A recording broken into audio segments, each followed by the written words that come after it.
Good morning. Thank you all for joining us today for the 10th annual Pax Christi and Holy Spirit Social Justice Morning of Reflection. We're very excited to see so many of you with us today, and those of you watching from home, you're all very welcome. While you're here, if you're not a Pax Christi parishioner, our restrooms are in this hallway over here, and at the conclusion we'll have lunch, and you're all very welcome to come downstairs to join us for lunch. And right now I will introduce Sally, who has been really the driving force behind today. So, Sally? Thank you.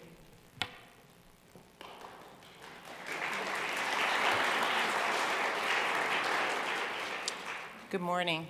I'm Sally Burns, one of the members of the Pax Christi Social Justice Committee, and it is my privilege to introduce our first two speakers, who will also lead us in our morning prayer service.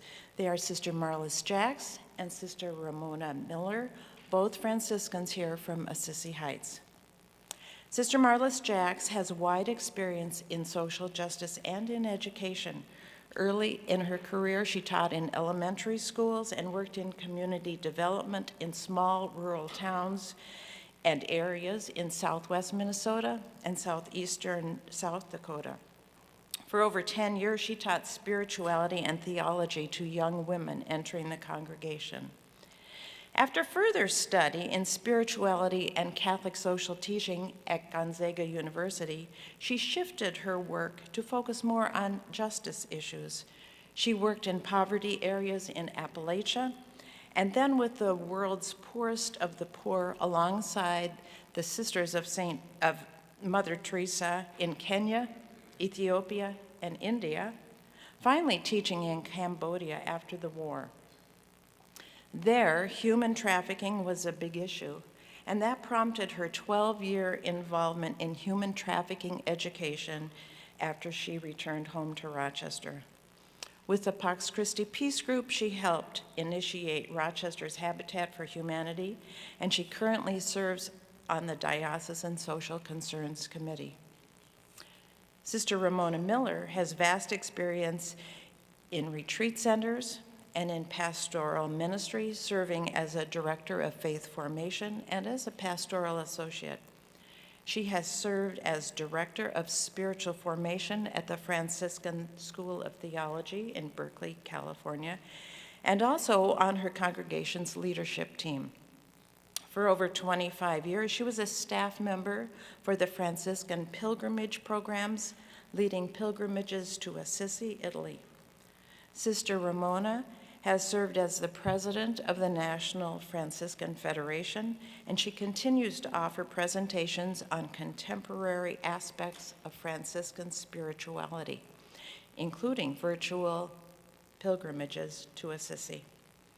She is a master's degree graduate of Seattle University and the Franciscan Institute at St. Bonaventure University.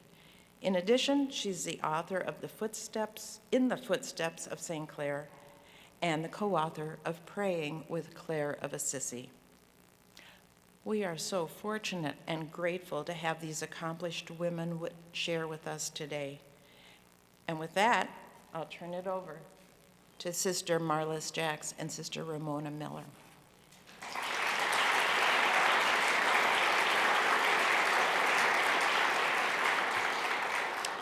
Thank you, and good morning to all of you.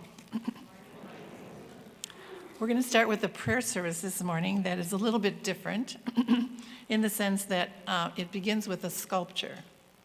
And I'm going to try and navigate this.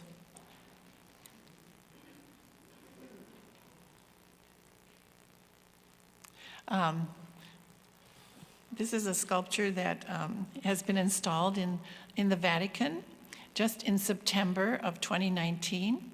And I want you to look carefully at it. I'll be showing you different sides of it in the prayer service, but I want to make you kind of aware of how it came to be. It's called Angels Unaware. And there's a scripture quote that kind of goes with it that says, I am sending angels ahead of you to guard you and to bring you to a place prepared for you. Now, Angels Unaware is a life-size, everything is life-size sculpture that depicts a group of migrants and refugees from different cultural and ethnical backgrounds, as well as diverse historic periods. It's not all from 2023, 22. They all stand together, shoulder to shoulder, huddled on a raft. And within this diverse crowd of angel wings emerged the center, which you can see 2 angel wings in the middle of it, suggesting the presence of the holy or the sacred in the midst of, of these refugees. There's a second biblical quote that comes out of the book of Hebrews that reads, "Be not forgetful to entertain strangers, for thereby some have entertained angels unaware." That's where the title comes from, Angels Unaware. This sculpted work represents the belief that there's a sacredness that can be found in the midst of refugees as they arrive as strangers in our midst here. And the idea for this sculpture was what came from a Jesuit, Father Michael Cerny, and he was the undersecretary for migrants and refugees. Migrants and refugees in the Vatican. And so he encouraged this gentleman from Canada, Timothy Schmalz, to create this sculpture, not just for the crisis of today, but he always wanted something important to be named throughout human history. So it was Pope Francis who, I want to say baptized, but blessed this sculpture when it arrived in the Vatican. So we're going to begin this prayer, and the prayer is different images, different sides of this sculpture, and there's some prayers that go with it that I want you all to read reflectively. So, and it'll be on the screen. It's not on a piece of paper.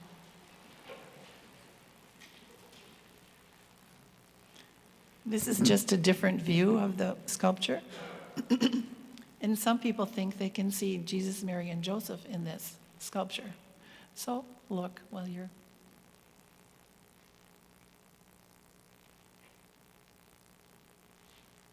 This is Francis giving us, "May God give you peace."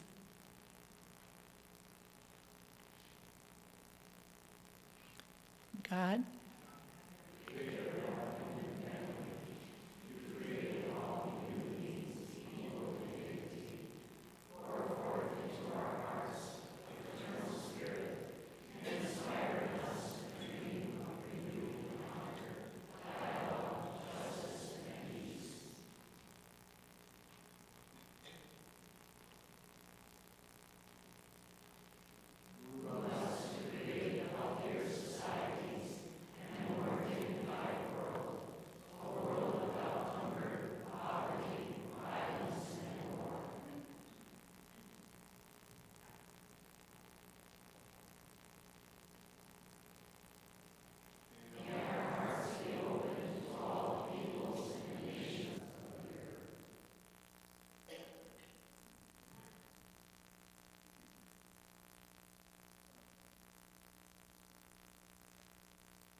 may God give you peace.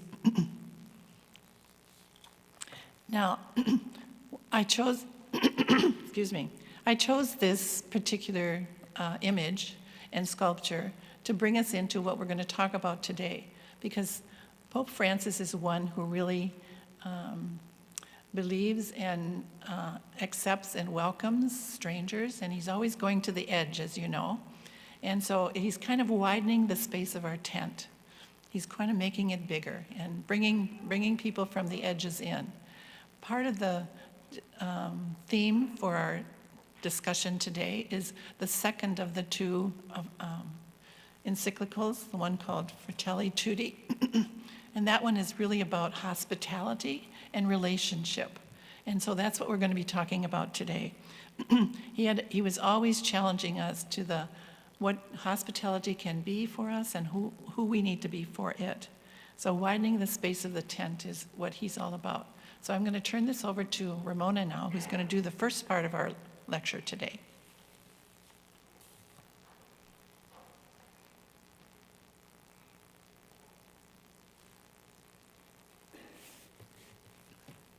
Thank you, Marlis. Before I get into the encyclicals, I want to share an experience I had of the Angels Unaware.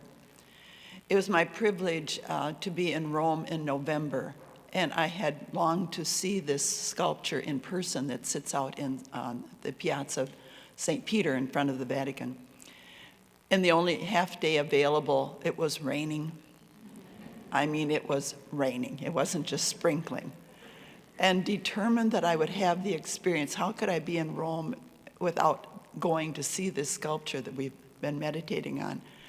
So I chose with another sister friend to walk there and to very slowly walk around that raft and look at the eyes of all of those people that represent, through the centuries, different migrations that are caused by violence or famine or religious discord. You can imagine how drenched I was at the end, and it was a way of my own entering in with empathy to all of the refugees and migrants of the world. It was a powerful prayer experience, so I have that on my heart as we prayed this morning. Well, when we were invited to speak on the writings of Pope Francis, Marlis and I chose the two encyclicals. Pope Francis has written many things and is quoted often in co-authored books, but we want to focus in on the encyclical of Laudato Si, and then the second one, Fratelli Tutti.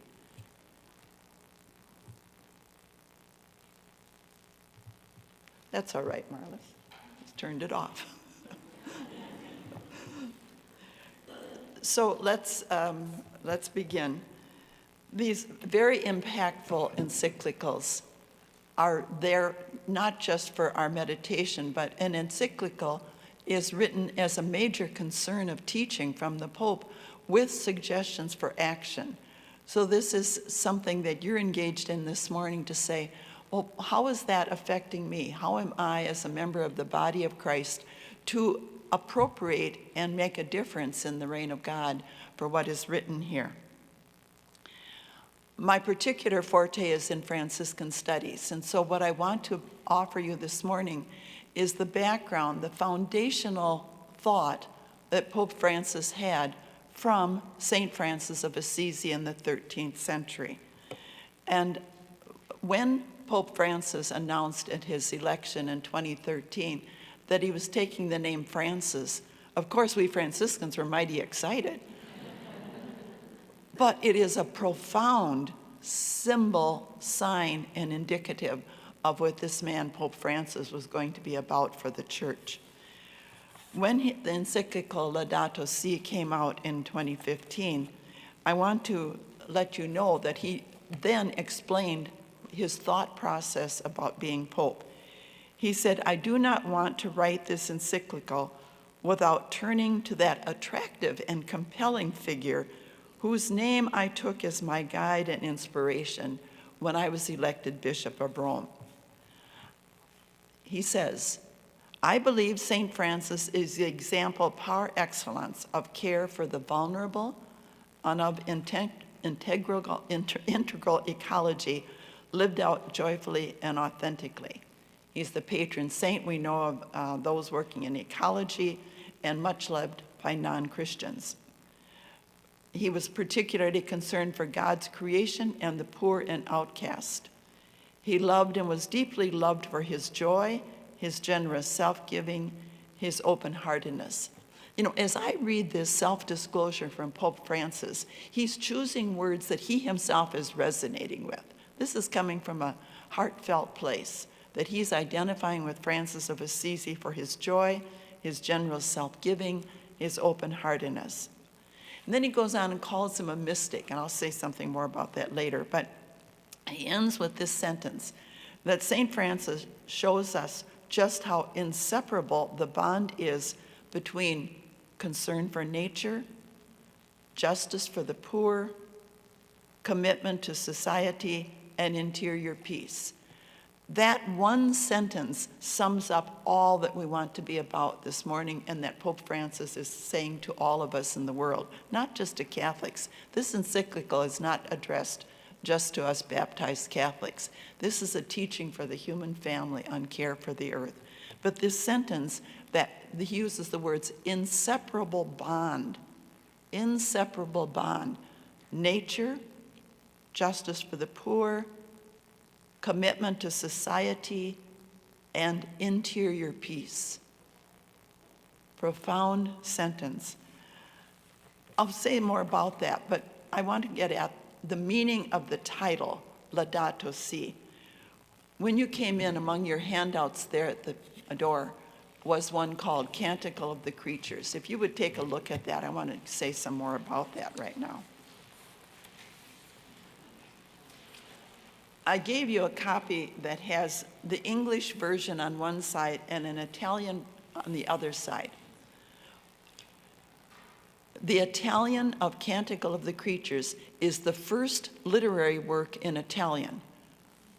Strange, that was 1224 when he composed this. If you're studying the history of the Italian language, the students in Italy, when they have to study Italian, they go back to what was the first written manuscript they have written down of the Italian language. It's the Canticle of the Creatures. It's pretty awesome. It turns out to be a classic for literature, say nothing of what the ethical implications are for us. So the word Laudato Si means praise be you. In the Italian side, I've bolded in dark letters, Laudato Si, and I want to first of all tell you how this canticle came to be before I go into some of the implications. St. Francis of Assisi, by the year 1224, a holy man, a preacher living very in poverty, simplicity, was experiencing up on Mount Laverna in the Tuscany region of Italy, a prayer experience during which time he was imprinted and shared in his body the 5 wounds of Jesus, the stigmata. After that, he was not able to walk because the protruding nails of his feet were too painful, and the nails on his hands, and an open wound on his side. Well, this is a mystical experience that left him physically wounded. Also, he was suffering from an eye disease, and the eye disease we think might have been a kind of leprosy. There's various opinions about that. But he was so sensitive to light that within a few months of receiving the stigmata, he was brought back to Assisi, and he went to the little monastery outside of the city walls where St. Clare and the poor ladies were, just to have some solitude, some recovery. And here is a man who is pretty diminished and who needs to keep his eyes wrapped in bandages and cloth so that the light wouldn't be so sensitive against the nerve endings to great pain. He had a profound prayer experience during which this canticle came out spontaneously from him. Now, he couldn't write it down, so he had to dictate it to his friars. And he put it to a melody. He liked to sing as a troubadour. So he put it to a melody. And so this mystical experience is what we have here in front of us. Altissimo omnipotente bon Signore, most high, all-powerful, good Lord. Go down to, praise be you, my Lord, with all your creatures. In Italian, Laudato si mi Signore, con tutte le tue creature. But the Laudato si is what Pope Francis picked up on. The whole interior meaning from St. Francis is what is behind the foundational thought of what Pope Francis wanted to teach us about care for the common earth. there is a nuance from the Italian that we can't quite capture in English. Whether we're praying with creatures or you go down to praise be you, my Lord, through sister moon and the stars in heaven you form them clear and precious and beautiful. What is happening is that Francis is not saying, I'm praying for them, or God, I give you thanks for the stars or the moon and the earth. I'm praying with them. We are in union praising God. It's a profound insight that Francis, and this is what both of these encyclicals are getting at, the connectivity of who we are as creatures with all the other creatures and beings and aspects of God's creation. So praise be you, my Lord, all of us together with all. I know sometimes that shoveling of the snow gets so it's hard to say praise be God. But this is the stuff we're dealing with, is it not? And as we go through this morning and we kind of appropriate in our own mind what's really going on with all of this, is to say, how do we take us with all that exists and praise God with it? And if it's not praising God, how do we alter so that we are giving praise with the weather, with the animals, with all of creation, and with each other? Pope Francis named St. Francis as a mystic. Who's a mystic? Someone that transcends our knowledge beyond ordinary human knowledge. So the intimacy with God through prayer and the graces, union with God, St. Francis had knowledge that was beyond the human, but it was revealed to us such as this in the Canticle. So God's way of teaching us is through the voice of those mystics who transcend the distractions of a day to get at some mystery that seems just beyond our reach, but there for us. Laudato Si, St. Francis is singing with everything. And this is foundational thought then 5 years later when Pope Francis writes the next encyclical, Fratelli Tutti. What was that all about? You're saying, okay, what is going on here? Pope Francis going back to that basic summation sentence that he put in Laudato Si, that there is an inseparable bond between the nature, concern for the poor, commitment to society, and interior peace. When Marlis and I were invited to speak today, it was because your Social Justice Committee said to us that they have concern for specific topics: climate change, biodiversity, effects of climate change on those in poverty. And as I pondered that in terms of what the interest is of your committee, I'm saying to myself, when we have the affection for persons or for things, we respond in justice. Do we not? The way you care for your families or your neighbors or your pets, when there is an affection, you stand up with justice to advocate that that care will be taken care of for them. This is underneath Fratelli Tutti. This second encyclical, I'll get to the title of it, but it was significant that it was published and promulgated during COVID. And Pope Francis went up to Assisi, went into the Basilica of St. Francis, and in the altar at the tomb of the body of St. Francis, Pope Francis signs this. The point I want to make is if we understand the Franciscan thought of the 13th century of St. Francis, we'll understand what Pope Francis is trying to get at in terms of a thoughtful movement for the world.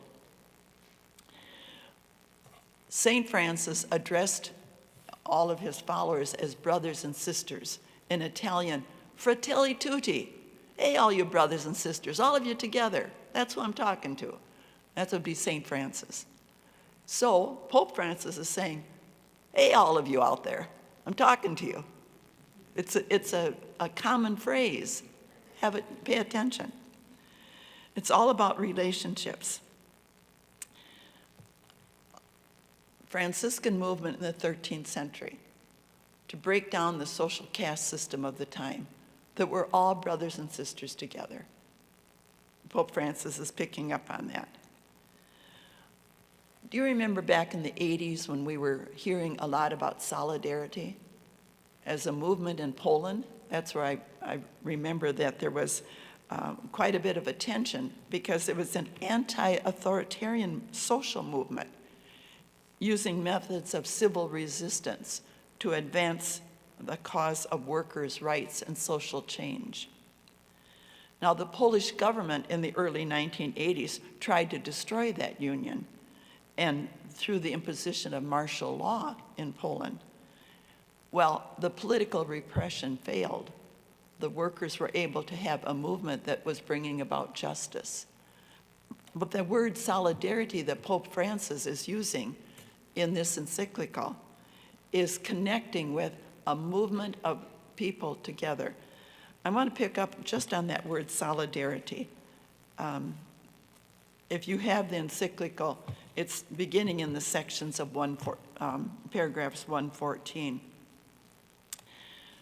Pope Francis says about solidarity, it's a moral virtue and a social attitude. It's born of personal conversion, and it calls for commitment on part of those responsible for education and formation. Pope Francis is very practical. Where does the conversion begin? In our families. He just goes right to the point. He says, families, your primary and vital mission of education. That's where it is. The values of love and fraternity happen there in the family. Togetherness and sharing, concern and care for others are lived out and handed on. Well, I don't know about you, but I come from a large family that's got a lot of diversity in it. I'm sorry, but you know, some days I don't even want to go to a family reunion because I'm going to have to face people who don't want to get vaccinated. I'm going to have to face people that are making moral decisions that would not be mine. How do we deal with this diversity in family? We've got to deal with it right there. Not convincing each other, but loving and respecting each other and using I statements. Well, I may not disagree with you. This is where I'm coming from. Let's go play a game of cards. Folks, if we can't figure it out in our own homes, how can we teach the world the message of working for connectivity and solidarity? This is our daily challenge. It's not easy. It's what we're called to in terms of loving one another. The challenge is to be merciful, to be like Pope Francis, not to judge, just be compassionately present there. It's a challenge. In paragraph 115, Pope Francis goes on, he says, at a time when everything seems to disintegrate and lose consistency, it is good for us to appeal to the solidity born of the consciousness that we are responsible for the fragility of others. Oh my. We are responsible for the fragility of others? Well, maybe I'm fragile myself. How am I going to deal with this? Hopefully we can go through this today saying, it's not a burden. We need to take little steps to find the connections that build hope. So solidarity, you know, in terms of, you wouldn't be here if you weren't already committed to service, to caring for people, caring for the earth.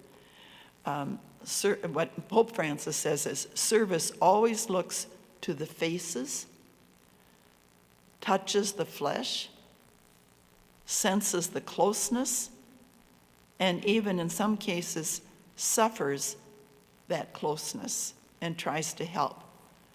So we are not indifferent. We are paying attention. Solidarity, a word that is not always well received, Pope Francis says. He knows. It can become a dirty word, a word that dare not be said. I'm reading directly from the Pope. Solidarity means much more than engaging in sporadic acts of generosity. It means thinking and acting in terms of community. Thinking and acting in terms of community. So it's about building relationships. I'm going to tell you a story in the 13th century that I'm using the word movement, like the Solidarity movement in Poland that helped the workers. When we think of a movement, something like snowballs and more catch on, and there's a force that happens with the movement. In the 13th century, the persons who wanted to follow St. Francis, but lived in families, had children, had businesses, Pope Francis, no, don't leave home. I can't have all of you out there begging. You know, friars are fine. But we need to have some lay people that carry on the business, you know, take care of the horseshoes for the horses and do the baking for the bakery and all that kind of thing. So he gave them a rule of life, which is basic. Today we live as third order Franciscans, secular Franciscans. I see some here. Myself, it's third order with Marlis. But St. Francis' rule of life for the Franciscans, which was formalized in 1221, asked these lay people not to bear arms, not to be using guns. Now, this was very critical in Italy in the 13th century because the nobility were always out fighting to try to gain more land, more control. And if a serf or a merchant or somebody was under the direction of his owner, his landlord, or whatever, he was forced to go into fighting to protect their turf and gain more turf. In a city, a mayor would ask for an oath of the citizens to pick up arms and fight to protect their city. Well, guess what? The Franciscan men said, you know, we're Franciscans, we're not going to pick up guns. And it got so escalated with tension between the civil government and the church that it escalated all the way up to the Pope. And the Pope said to the priests and the bishops, stand behind those Franciscans. So they were not to use arms to be in fighting. The civil authorities, they were so angry about this because then they wouldn't have an army, that they raised the taxes of the Franciscan people, burdened them in another way as kind of a revenge or punishment. But the movement escalated so that there was, as the word goes, a partial disarmament in Italy. If you can't get people to fight, how are you going to have a war? A movement. See what I'm saying about clicking in? It just takes a few people to start it, but if you stay with integrity, it can grow and grow and grow. Just this past week, I was working in formation with someone that is wanting to inquire about joining the secular Franciscans here in Rochester. And the question was, what might be blockages about becoming a professed Franciscan? And the answer from this person was, well, I have to give up my gun.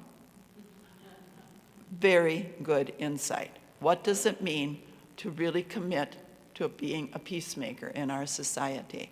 It's a conscience matter. So Pope Francis, what I'm getting at, these encyclicals are not something that Pope Francis dreamed up.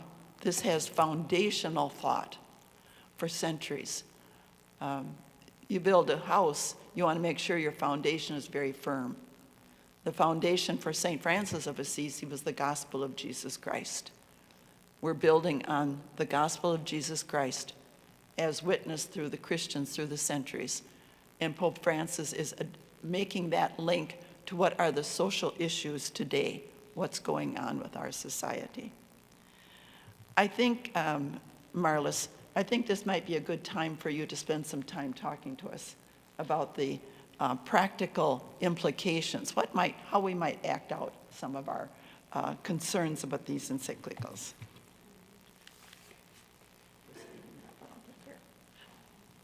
Scared me. I didn't think I was on quite so soon. I want to talk about the practical aspects of this, and so this is going to be on the screen now, of the two encyclicals that Pope Francis wrote. And we're going to do, the first one is Laudato Si. And, excuse me, let me find my page.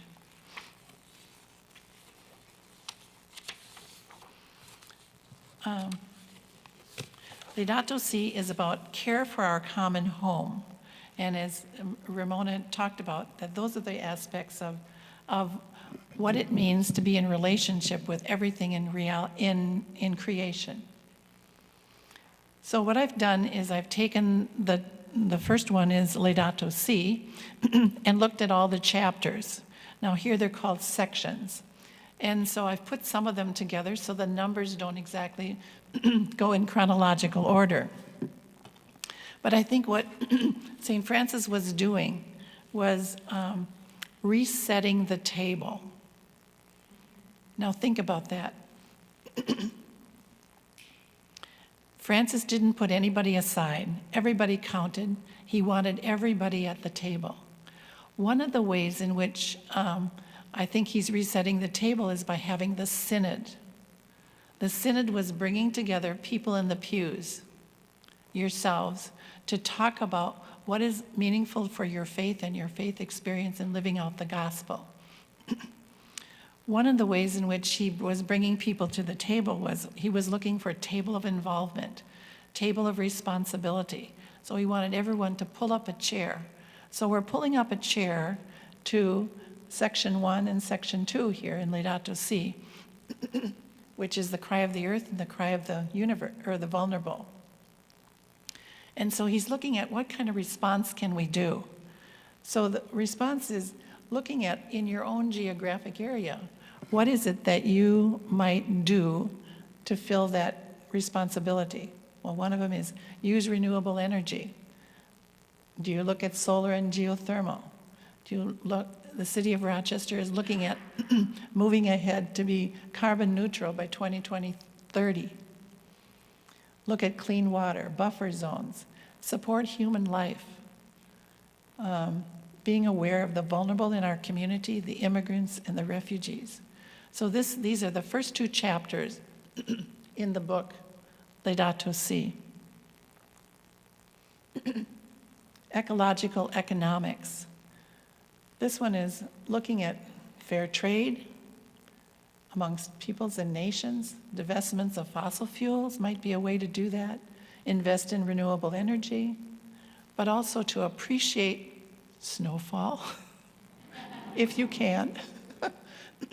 But also the mountains and the rivers and keeping them clean and keeping them in a fashion that is serviceable for everyone. One of the things that I thought was interesting is this past week on Monday, Pope Francis invited the Buddhists from Cambodia. Now, I was in Cambodia, so this was very important to me, but he invited them to this a dialogue in Laudato Si, and they chose this chapter on ecological conversion. Now, the basis of the Buddhists that I was with is called metta. Now, there's also you see that word in, what is it called? Internet right now. I couldn't think of it. In internet. And metta really means cause no harm. So that was the subject of the 2, Pope Francis and the Buddhists that came to visit with him on Monday. So I was kind of thrilled that that was what they chose to do. Another section is that on ecological spirituality. Again, gratitude for all that's good, the good soil that we have, the wonderful ways in which we care for our things. How do we use pesticides, herbicides, bees? Now, I'm a beekeeper, so you need to know that I love dandelions. And you have to learn how to appreciate the natural world. Another section is section 4, which is simple lifestyle. These are all topics that come up in these chapters of caring for our common home. So these are some ways in which you can do it. It's not the only way. I just selected some that might be key to what you might relate to. Buying less, recycling. Suggestion, of course, is a plant-based diet. And the reason is that, you know, to create a pound of meat takes a lot of water and time. So section 5 has to do with ecological education. redesigning our curriculum in schools. What do we teach our students that are coming up in our world today? Your children and your grandchildren.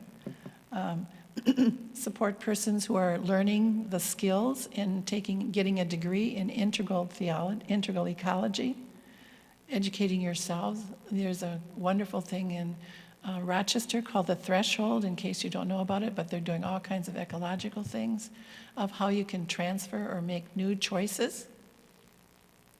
Section 7, community involvement and participation.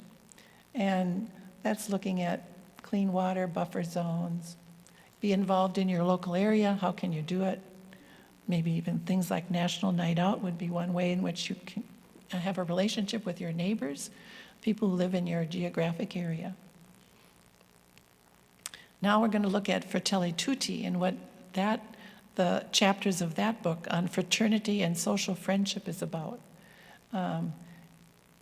Francis was one who talked about relationships and being very important, and this is where I think he was resetting the table to bring people together in the pews and to hear what you're thinking about, what you're interested in, how you're living this life. So tangible ways to build a more just relationships in social life, in politics, and in our institutions. His chapters are all titled, and this chapter is titled The Dark Clouds, which is the first chapter in the book. And he's talking about in there seems to be a loss of meaning in our world today. There's an indifference to the common good. And what is the common good? How do you support the common good? And what do you do to bring it about? The disparity of rights. And of course, women in many countries are second class, even sometimes in the United States. So what can you do about it? Well, some suggestions that are involved in the book are supporting fair housing, looking for the just rights of everybody, all peoples, and seeking the common good. Another title, second title was Strangers on the Road. Can we turn away from suffering? And how do we do that? Well, we build bridges with refugees and our own neighbors, be friendly and kind, be responsible. Vision for an open world. Be concerned about ourselves and others, and go outside of yourselves to do something for another's common good. Well, how can you do that? Well, these are some ways. Support the Salvation Army, teach immigrants English in our cultural ways, volunteer. These are different things that you can volunteer, and some of you in this parish and these parishes have done a lot of work in many of these areas. Habitat, restorative justice, the Dorothy Day House, I know that you're involved with that. Family Promise, the Landing, CERT. I don't know how many people here know what CERT is in Rochester? There's a couple. Good. Well, CERT is an organization that was started by Reverend Crockett, and what it means is Community Engagement Resource Team. And they're a team of people, local peoples that get together in groups, and if there's an incident that happens in your community that the police are involved, they will come and negotiate between the two groups. It's rather new, but it's working, and it's done a lot of great work in Southeast Rochester. So just another thing on our agenda that we may not know about. Better politics. We all need that. Find solutions that attack the human rights of people and sexual exploitation. What Pope Francis was suggesting, treat everyone with respect, especially those who identify differently, speak up for those who are being disrespected, and support human dignity. Don't these things make sense? And this one is the dialogue and friendship that he's suggesting, that there's such a neglect of speaking the truth and justice. And so his suggestion is that we look at the art of encounter. And by the art of encounter, he means the difference between the art of closing a deal. The art of encounter is meeting people eye to eye, face to face, and coming to a resolution that both parties are supportive of. He really believes everybody counts. And that's why he's constantly moving toward expanding the tent, widening the space of the tent, and at the same time bringing people in from the edges and from the edges. Reconciliation and mutual development. And the last one is religion and fraternity. There are a lot of barriers in dialogue, and there's a lot of suggestions that sometimes that churches are responsible for what's happening in the breakdown of communication. And so he's suggesting that we look at how do we care for creation, be particularly conscious of those who hunger for companionship. Writing to prisoners would be one example of it. Be concerned about those who live in poverty and those who are influenced by the injustices of another. So, we want you to look at, I have to watch my time a little bit. I want you to look at what are you going to remember from today? What are you going to take away from today? So those of you who, I think everyone picked up a card. And it's a card.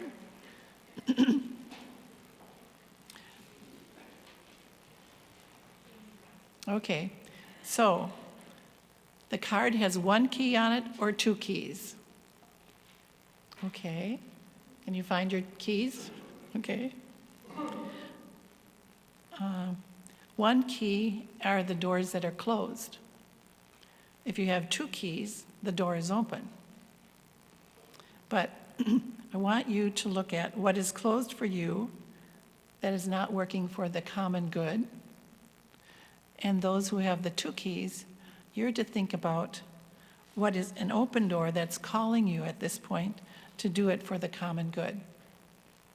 So I'm going to give you a few moments for you to think about how this fits in your life.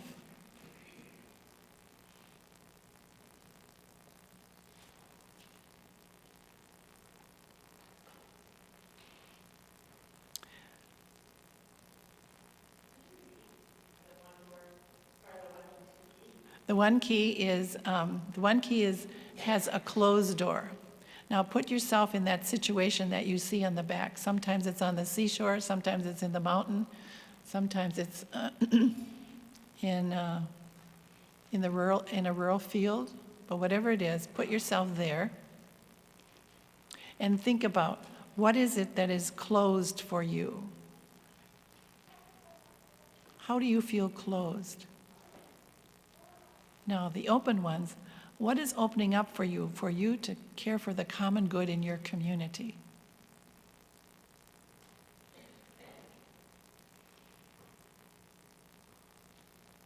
They're all different. They all have a little piece of tape on the back, but that's just for me to put them back in the right boxes. So I'm going to collect these when we're finished with this. Okay, now, thank you, Don, and all the people who are passing out, those who didn't have one. Now I want you to stand. We need to get some exercise here. Find somebody that has the opposite key. If you have a one key, you meet with somebody that has two keys. So find somebody in your group. Okay.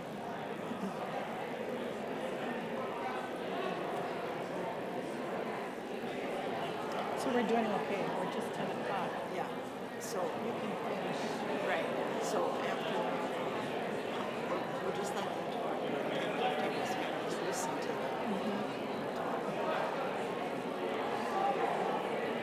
So quoting your share. I don't see it. Right up front, right? Oh, I see. Oh, yeah.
Right.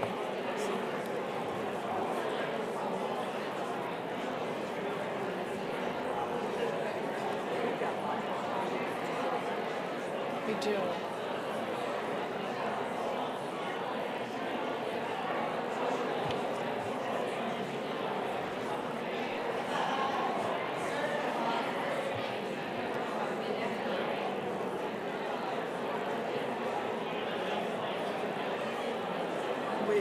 We could probably finish at 10:30 and give them a longer break. We could, before the yeah, bishop, right. Except that might be too long of a break, so. I'm not sure Well, if you have how to enough, quite do this. you have enough other stuff to talk about.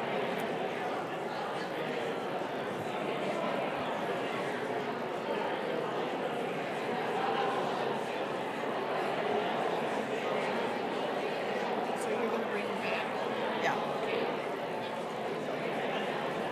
This is only 5 minutes yet. I know the conversation is going so well, just listen to the energy.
Fratelli tutti. Fratelli tutti, all of you brothers and sisters. At this point, you're sharing some great things. Don't sit down yet. What we want you to do is move around and find different persons to exchange your ideas on. What is opening up for the common good? Where are the closures for the common good? Find some different persons to match your key card and talk about.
If I can get one name, I can get the last one. But once in a while, I can only get one of them.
Okay.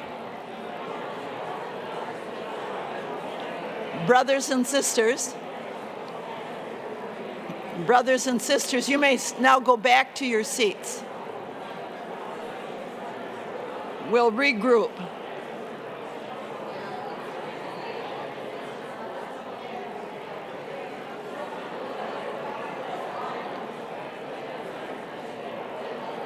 Can pass their card to the end of the pew, too. That would be one way to collect them.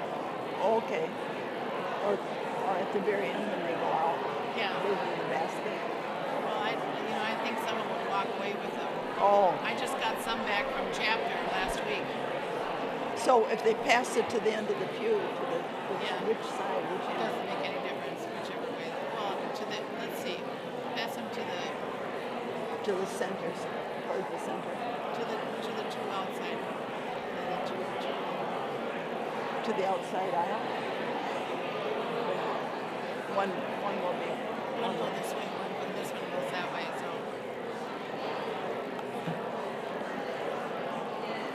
You're having a great time, but I'm going to invite you to come back.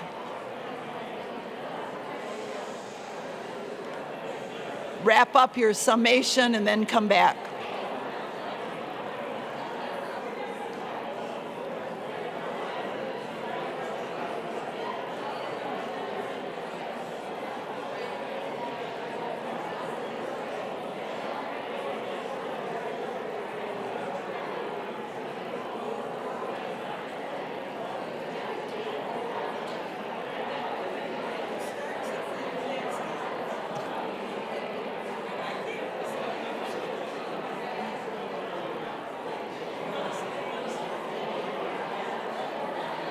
I wish I had all of your summations so that we could write a book from all the new language, all the new insights that are being shared.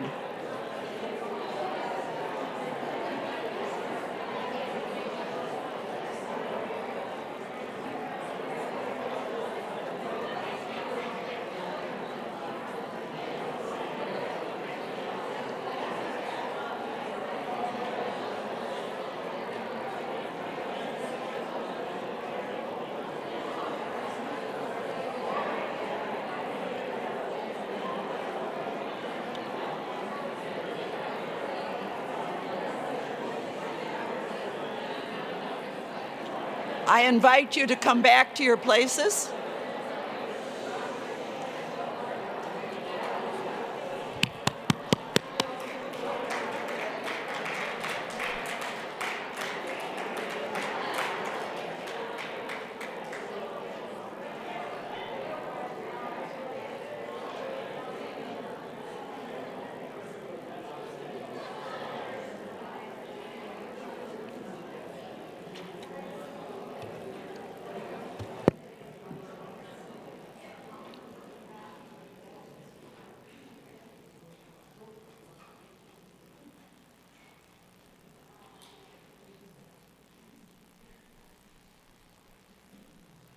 Whoever thought there could be so much energy generated talking about common good? When I allow myself to take in the sad parts of our society, the violence, the wars, the sicknesses, the famines, I can just feel so heavy. Does any of you ever have that experience? Like, oh, I don't even watch the news tonight. It's just too much. I can't take any more in. But then we have a choice of how to respond as an individual or collectively. And what I was feeling in the energy of your sharing was there's a tremendous life force here. There's a lot of energy to move with hope. And that's what we're all about, to be about hopeful actions to make a difference. Were there any insights that anyone wants to share? We can just call out and I'll repeat them over the microphone. Anyone have something that was really important this morning that they'd like to share with the group? Or maybe you didn't feel it was important, but it was just a good insight. Yes. So one of the closed doors that we can have is we see all this need, and it's hard to know where to start. So we talked about just how, we have to keep that idea in our mind that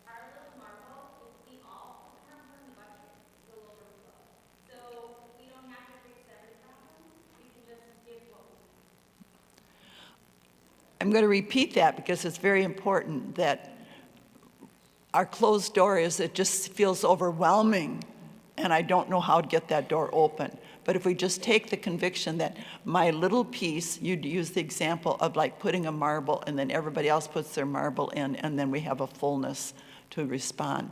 And that's probably really critical of what we're saying today, that we don't undermine what little piece ours is. Everybody's truth is really important. And I know among the Sisters of St. Francis, one person like Marlis may be very active in social justice, and the next person says, well, I can't do that. It's all right. What can you do?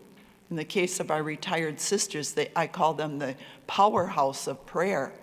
They can do a prayer ministry which offers a spiritual energy that makes a difference in the world. So it's putting out the light or the energy in our own little way, whatever that is.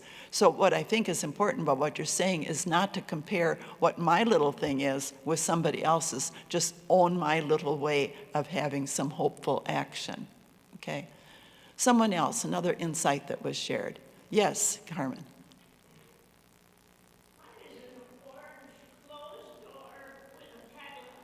Oh, an orange closed door with a padlock.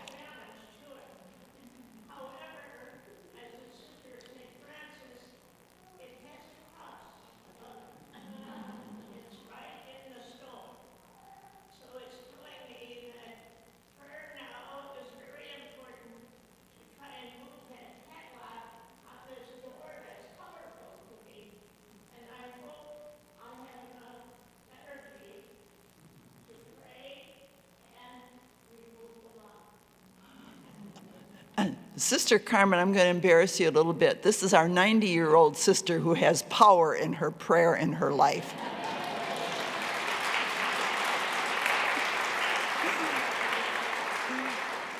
No padlock door is going to stop. You get the message? We're going to get that padlock open somehow or other and keep on moving forward. That's the kind of tenacity for the future that empowers me. Thank you. Another insight.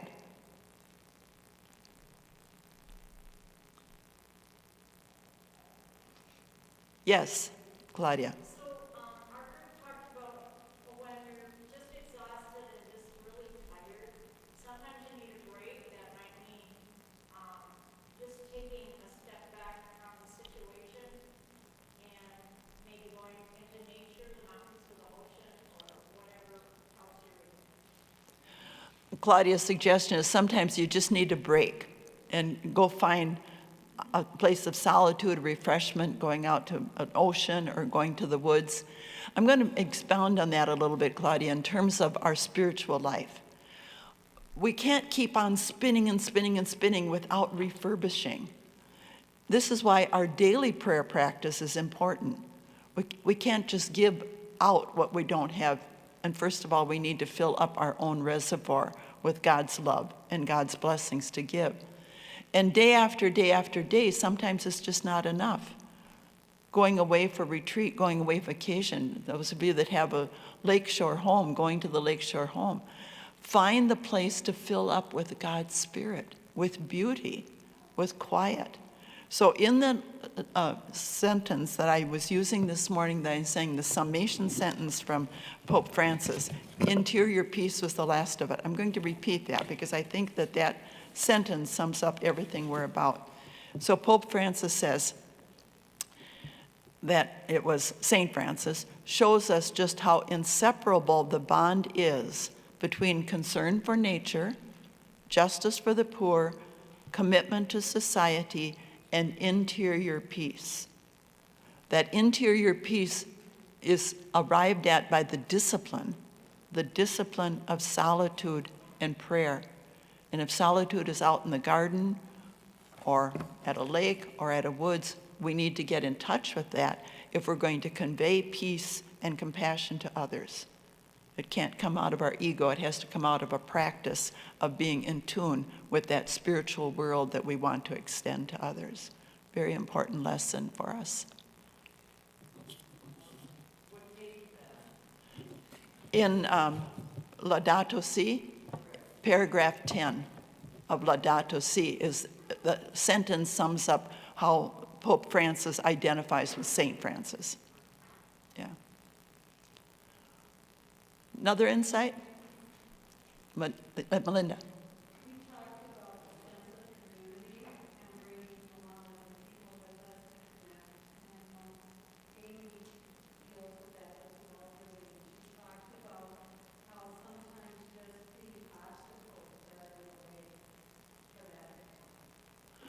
Obstacles to community, right?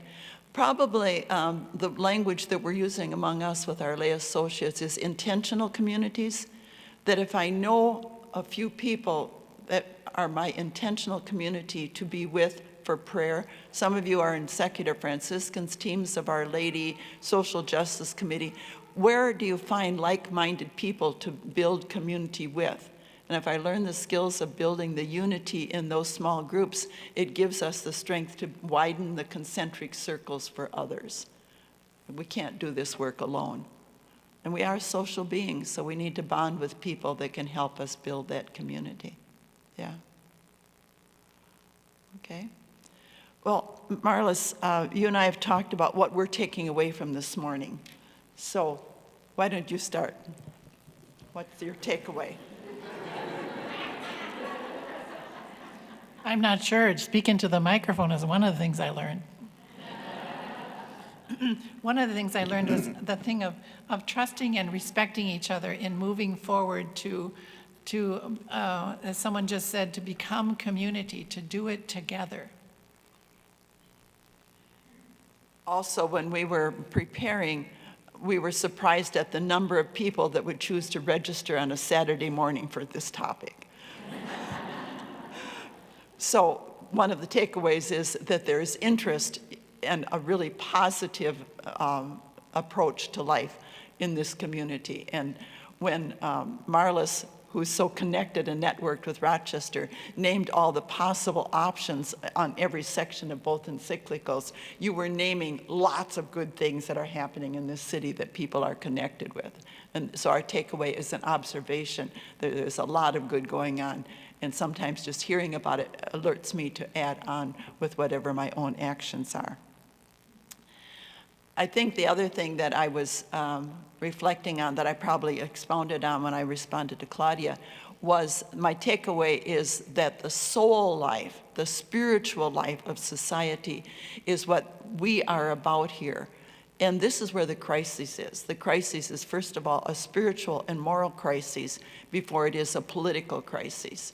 And if we don't have our relationship with God developing with us, and developing that ethical concern out of a place of identifying with Jesus and the Gospels, we're not going to be able to make a difference. And the chaos we have politically in our country for addressing social issues is because we haven't gotten to the depth of what is the spiritual and moral crises that we're addressing. So my takeaway is one of delight that I know people that are understanding the soul life is what's really important. Anything else?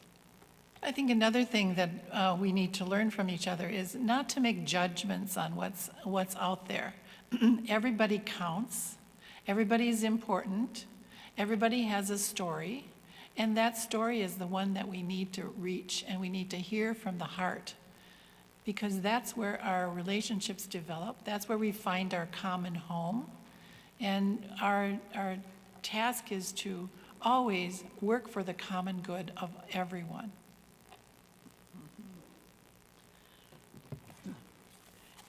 If you have encyclicals in your home, these two that we're talking about today, I would encourage you to look at the prayers at the conclusion of the encyclicals. And I want to conclude this morning by reading from the end of Fratelli Tutti, where Pope Francis says, a prayer to the Creator. I'm just going to read it reflectively because it sums up what he's trying to teach us to be about. Lord, Father of our human family, you created all human beings equal in dignity. Pour forth into our hearts a fraternal spirit and inspire in us a dream of renewed encounter, dialogue, justice, and peace. Move us to create healthier societies and a more dignified world. A world without hunger, poverty, violence, and war. May our hearts be open to all the peoples and nations of the earth. May we recognize the goodness and beauty that you have sown in each of us, and thus forge bonds of unity, common projects, and shared dreams. Amen. What a marvelous send-off. Forge bonds of unity, common projects, and shared dreams. We're going to have a break, and then at 10:45, Mary Vlasny, would you just raise your hand so we know who you are? Over here. Mary Vlasny is going to speak to us about a diocesan Laudato Si action platform. Is that right, Mary? Before we get introduced to Bishop Barron in his presentation to us. So we have a good 15 minutes of stand-up break or use the restrooms, and keep on visiting with each other, and we'll have Mary at 10:45. Thank you.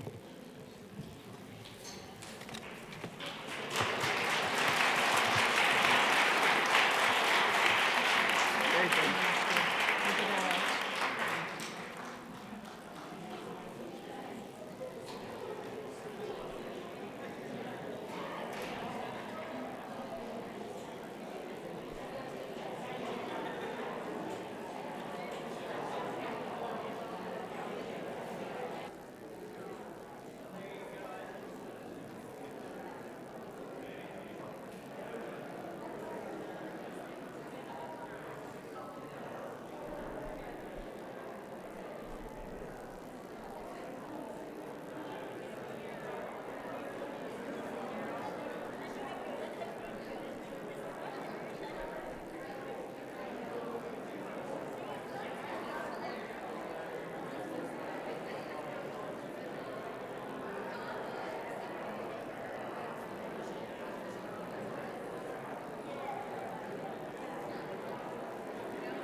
It's 10:45, so if you can begin to come back, we'll get started again.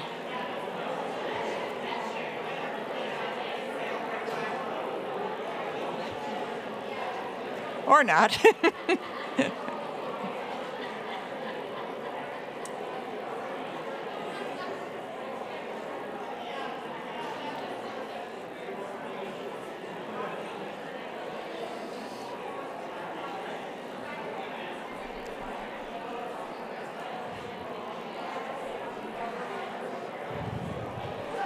It's 10:45. Please come back and take your seats.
Good morning, good morning, good morning.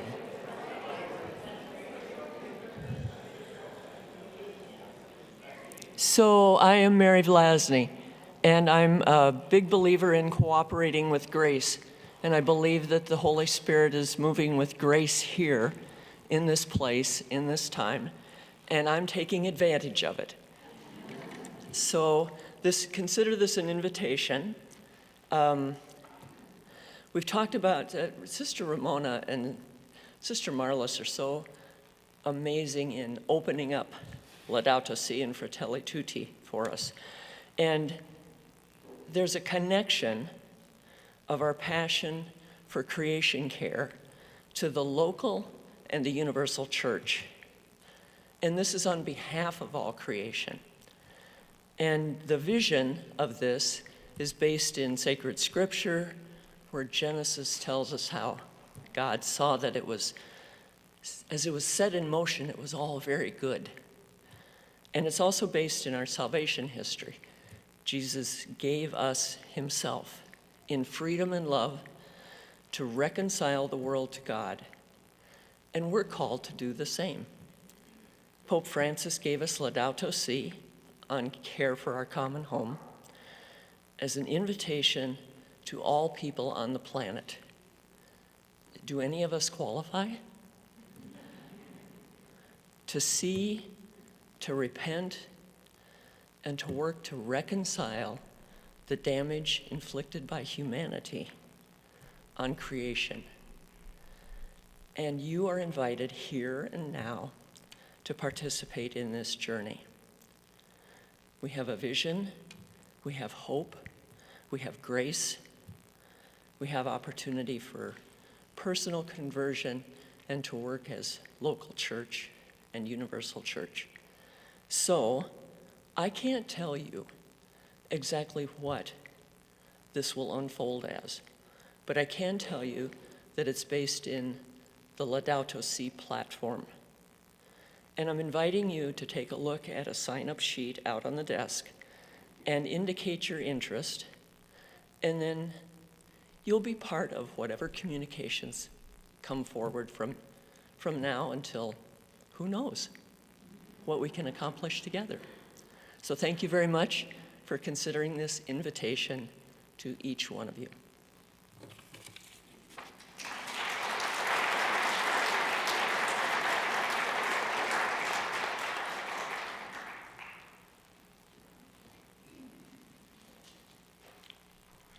Good morning. I'm Father Sauer. I'm the pastor here at Pax Christi and also St. Peter and Paul up at Mazeppa. It's wonderful to welcome you here. I know that there's been a lot of pent-up desire to come together and do things again, so we are very blessed to have all of you here today. And when I saw kind of the list of who they were looking at as speakers, I thought, oh, this is going to be a great morning, and I hope that you have found that to be true. Just two little housekeeping details. One, we've already talked about the restrooms over here. There are also some restrooms down at the bottom of the stairs to the left. If going downstairs for the lunch, you would prefer to use an elevator, there is one over here to the left just beyond the sacristy area. Luncheon will be downstairs in our hall after the talk. So we're really pleased to have Bishop Barron with us today to be able to talk and help us open up a little bit the learning that we've been doing about Laudato Si and Fratelli Tutti. As you know, Bishop Barron was a priest of the Archdiocese of Chicago. And, we have great links with Chicago, with Archbishop Vlasny, having been from there and serving us so well over those years. But also just, there are certain religious communities that are kind of based in that area and also have served our diocese so well. So we really are blessed by that link. He served as the rector of Mundelein Seminary until he was named a bishop, an auxiliary bishop of Los Angeles in 2015. And then in 2022, last June, he was asked to become the 9th bishop of the Diocese of Winona-Rochester. So we are so blessed to have him. He's kind of one of those people who really needs no introduction. Many of us have followed him over the years, watching the various video things he's done, reading his books, watching the kind of interviews and so forth that he does, and finding great wealth and beauty in those things. But for us, he's our bishop. And so we're really blessed that our shepherd is able to be with us today and to help us to see his vision and to share in his vision for how we as a church can move forward the social mission of the church. So thank you for being here, Bishop Barron. I'll leave it to you.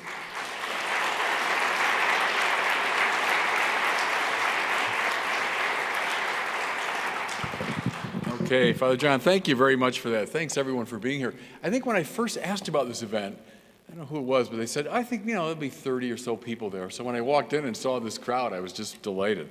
Terrific. But I also had a sinking experience just sitting over there, which hits a speaker when he realizes, I think everything I'm going to talk about has already been covered by the previous speakers. When I heard that you had spoken earlier about these two great encyclicals that I think represent Pope Francis' greatest contribution to the social justice tradition. So I apologize if you've heard all this before, because I was going to focus on these two as well. There's an old adage, though, among teachers that repetitio mater studiorum. Repetition is the mother of studies. So, maybe if you've heard it before, that's not all bad. But I want to echo, too, what Father John said about my being bishop here has just been a great source of joy to me. I've been here about 6 months now. I've been to about 30 different parishes and all over the place and back and forth between here and Winona quite a bit. I've loved it. I've loved it. Everyone in my life says, how are you dealing with the winter up there?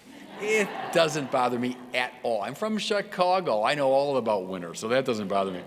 In fact, I realized how much I missed the fall when I was living up here. Because in 6 years out in California, I never saw the fall. And the fall colors, and loved it. So love being here and love being with all of you.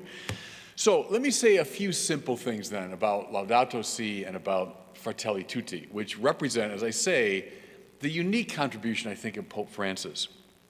It was maybe a year ago, there was a symposium on the 5th anniversary of Laudato Si, and they asked me to be part of that. So I reread the document with some care.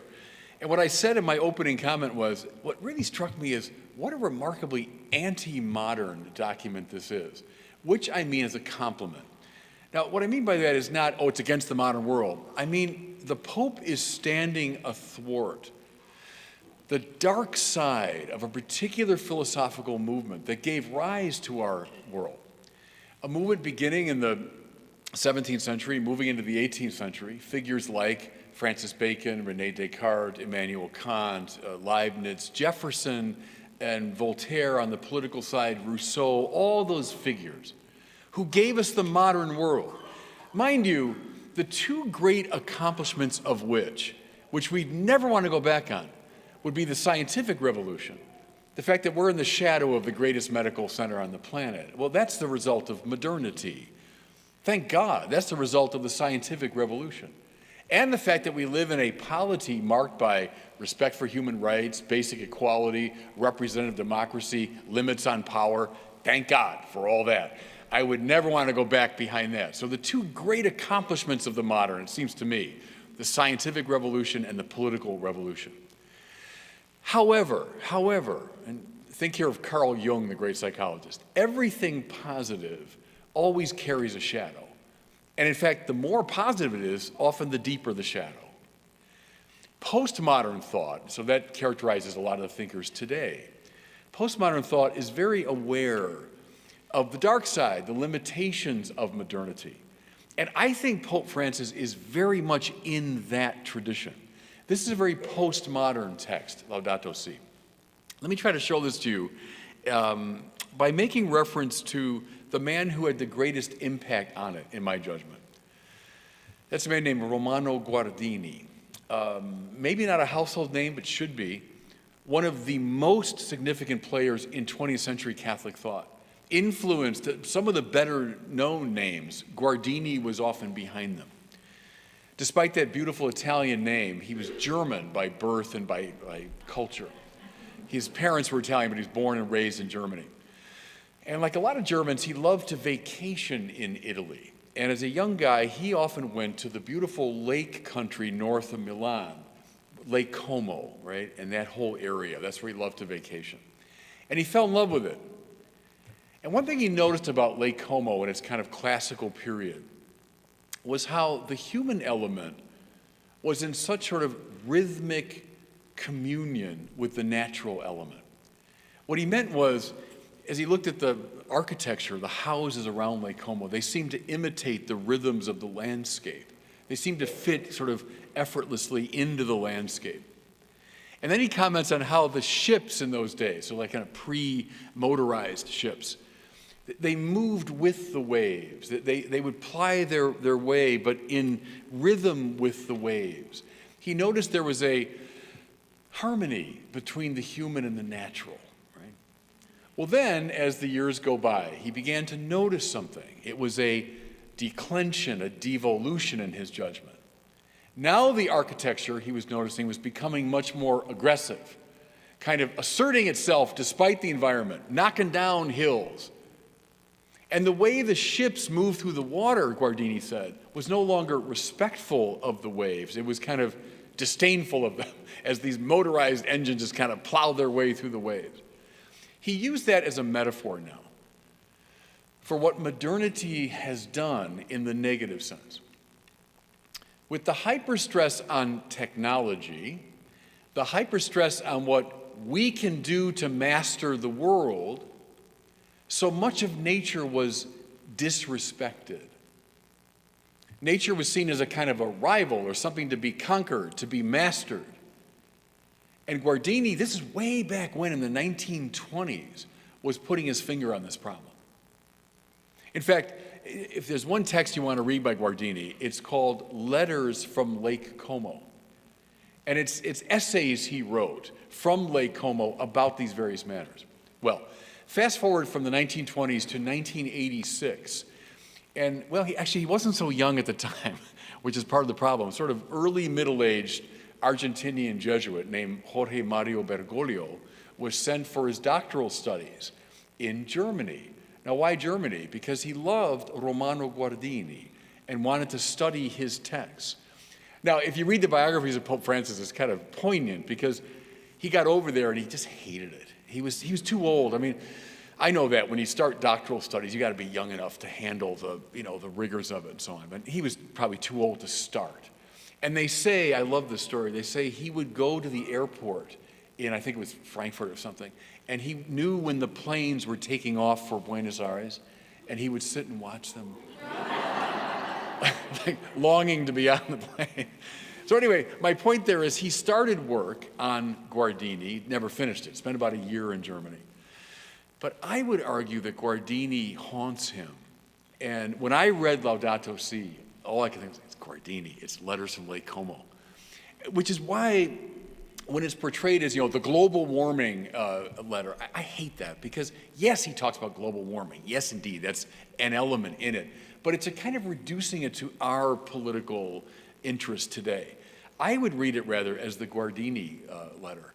It's a letter about the danger of an aggressive, hyper-technological modernity. Can I give you just a couple of supporting texts here when I talk about modernity? All of us in Philosophy 101 would have read René Descartes, the father of modern philosophy, right? Cogito ergo sum, that's Descartes. I think, notice that move, by the way. I think, therefore I am. It's not looking out at the world, it's looking in. See, that signals a major shift in consciousness. But Descartes also said, we've been wasting our time trying to figure out ultimate things about God and heaven and all that. What we ought to be doing, we smart people in Europe, what we ought to be doing is mastering nature so that we can live happier and healthier lives. Now, as I say, God bless him for that in a way, because it gave rise to the Mayo Clinic, ultimately, that attitude. But you see that the danger that people like Guardini saw was mastery over nature rather than a communion with nature. See, becomes the focus. Someone now a little bit before Descartes, Francis Bacon, the English philosopher. Francis Bacon, you could say, is the ultimate father of modern philosophy. What does he famously say? Knowledge is power. There's a revolution in that, by the way, because Aristotle, the classical tradition, would have said knowledge is contemplation. That knowledge is contemplating nature. It's beauty, its intelligibility, its formality. And the philosopher has a basically contemplative attitude, deeply respectful attitude toward nature. Well, now with Francis Bacon, no. Knowledge is power. The more I know about the world, the more I can control it, the more I can manipulate it to my advantage. Again, not all bad. Thank God for that attitude in a way. But you see, the shadow side of it is an aggressive anthropocentrism. It's finally about me, and it's about what's good for me. And then here's a famous quote from Bacon. The task of the scientist, I'm quoting him now, is to put nature on the rack that she might give up her secrets. Wow, I mean, it's extraordinary, isn't it? So you put someone on the rack and you keep turning it until, all right, I'll tell you. So Bacon imagines the scientist doing that with nature. I'm going to put nature on the rack until it delivers its secrets to me. Again, thank God for that attitude to a degree. Modern medicine is the result of that attitude, that nature's given up a lot of its secrets. Thank God. But is there a shadow side, can you begin to see? A shadow side to this sort of aggressive, technological, anthropocentric approach to nature. This is what Guardini is seeing in Letters from Lake Como. It's what Jorge Mario Bergoglio became very sensitive to. Just a last couple of things. If you want to see this in more literary form, look at Tolkien.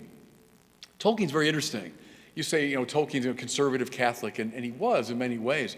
But I think in his attitude, remember in the Lord of the Rings, you've got Saruman, this kind of wicked wizard, and he presides over this technological, monstrosity, which has raped all the nature around him. All the trees are gone, and whom is he battling? Remember the Ents are those walking, talking trees, and they stand for the ancient, deeply rooted quality of nature and how they've been aggressed by technology. Well, that's Tolkien. That's very close to Guardini. That's a very postmodern. Or look at C.S. Lewis and the Narnia Chronicles. Narnia that's fallen into this permanent winter. See, that's the way a lot of these fellows in the early part of the 20th century were looking at our hyper-technologized society and seeing it as wintry and aggressive, right? That, to me, is the matrix out of which this document comes. That's Laudato Si. Okay, to make it concrete now, and perhaps you've heard all this, so I apologize if I'm just repeating things, but with all that I've said in mind, let's revisit this text. Paragraph 101, Pope Francis. enters into a trenchant criticism of what he calls, quote, the technocratic paradigm. It's right out of Letters from Lake Como. He means the worldview that so privileges technology and what we need that nature becomes stretched out on the rack, right, to reveal its secrets. What's the result of it? Paragraph 21, God's beautiful creation has become, in the famous quote, an immense pile of filth, the Pope says. Think Saruman and the Ents now. Think the destruction of nature because of human technology. Now, what's behind the technocratic paradigm? Now I'm looking at paragraph 115. I'm quoting the Pope here. Modern anthropocentrism. There's Bacon and Descartes, right?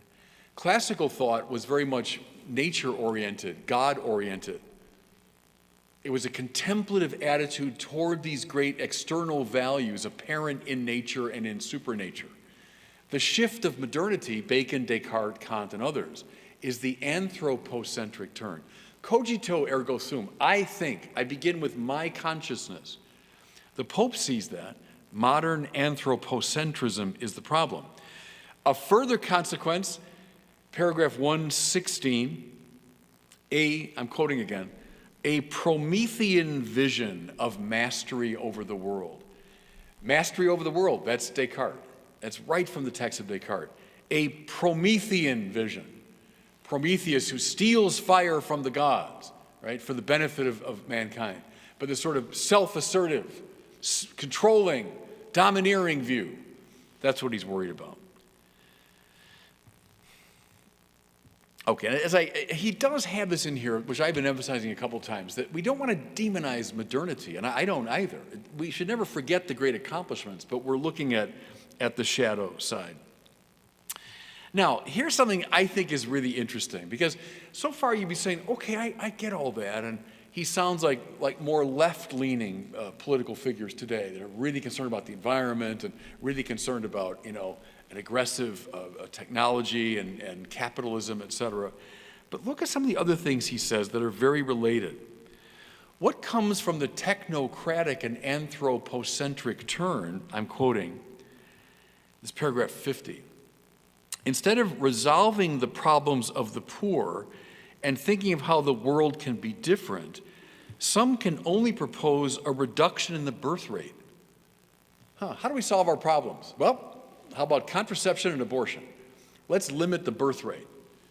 See, the Pope sees that as a very technocratic and very anthropocentric, very aggressive approach to the problem. I'm going on, I'm still quoting him. At times, developing countries face forms of international pressure which make economic assistance contingent on certain policies of, quote, reproductive health. Again, meaning birth control and abortion. The Pope's against this. So we have to avoid a kind of CNN, Fox News reading of this document, because it's coming out of Catholic social teaching.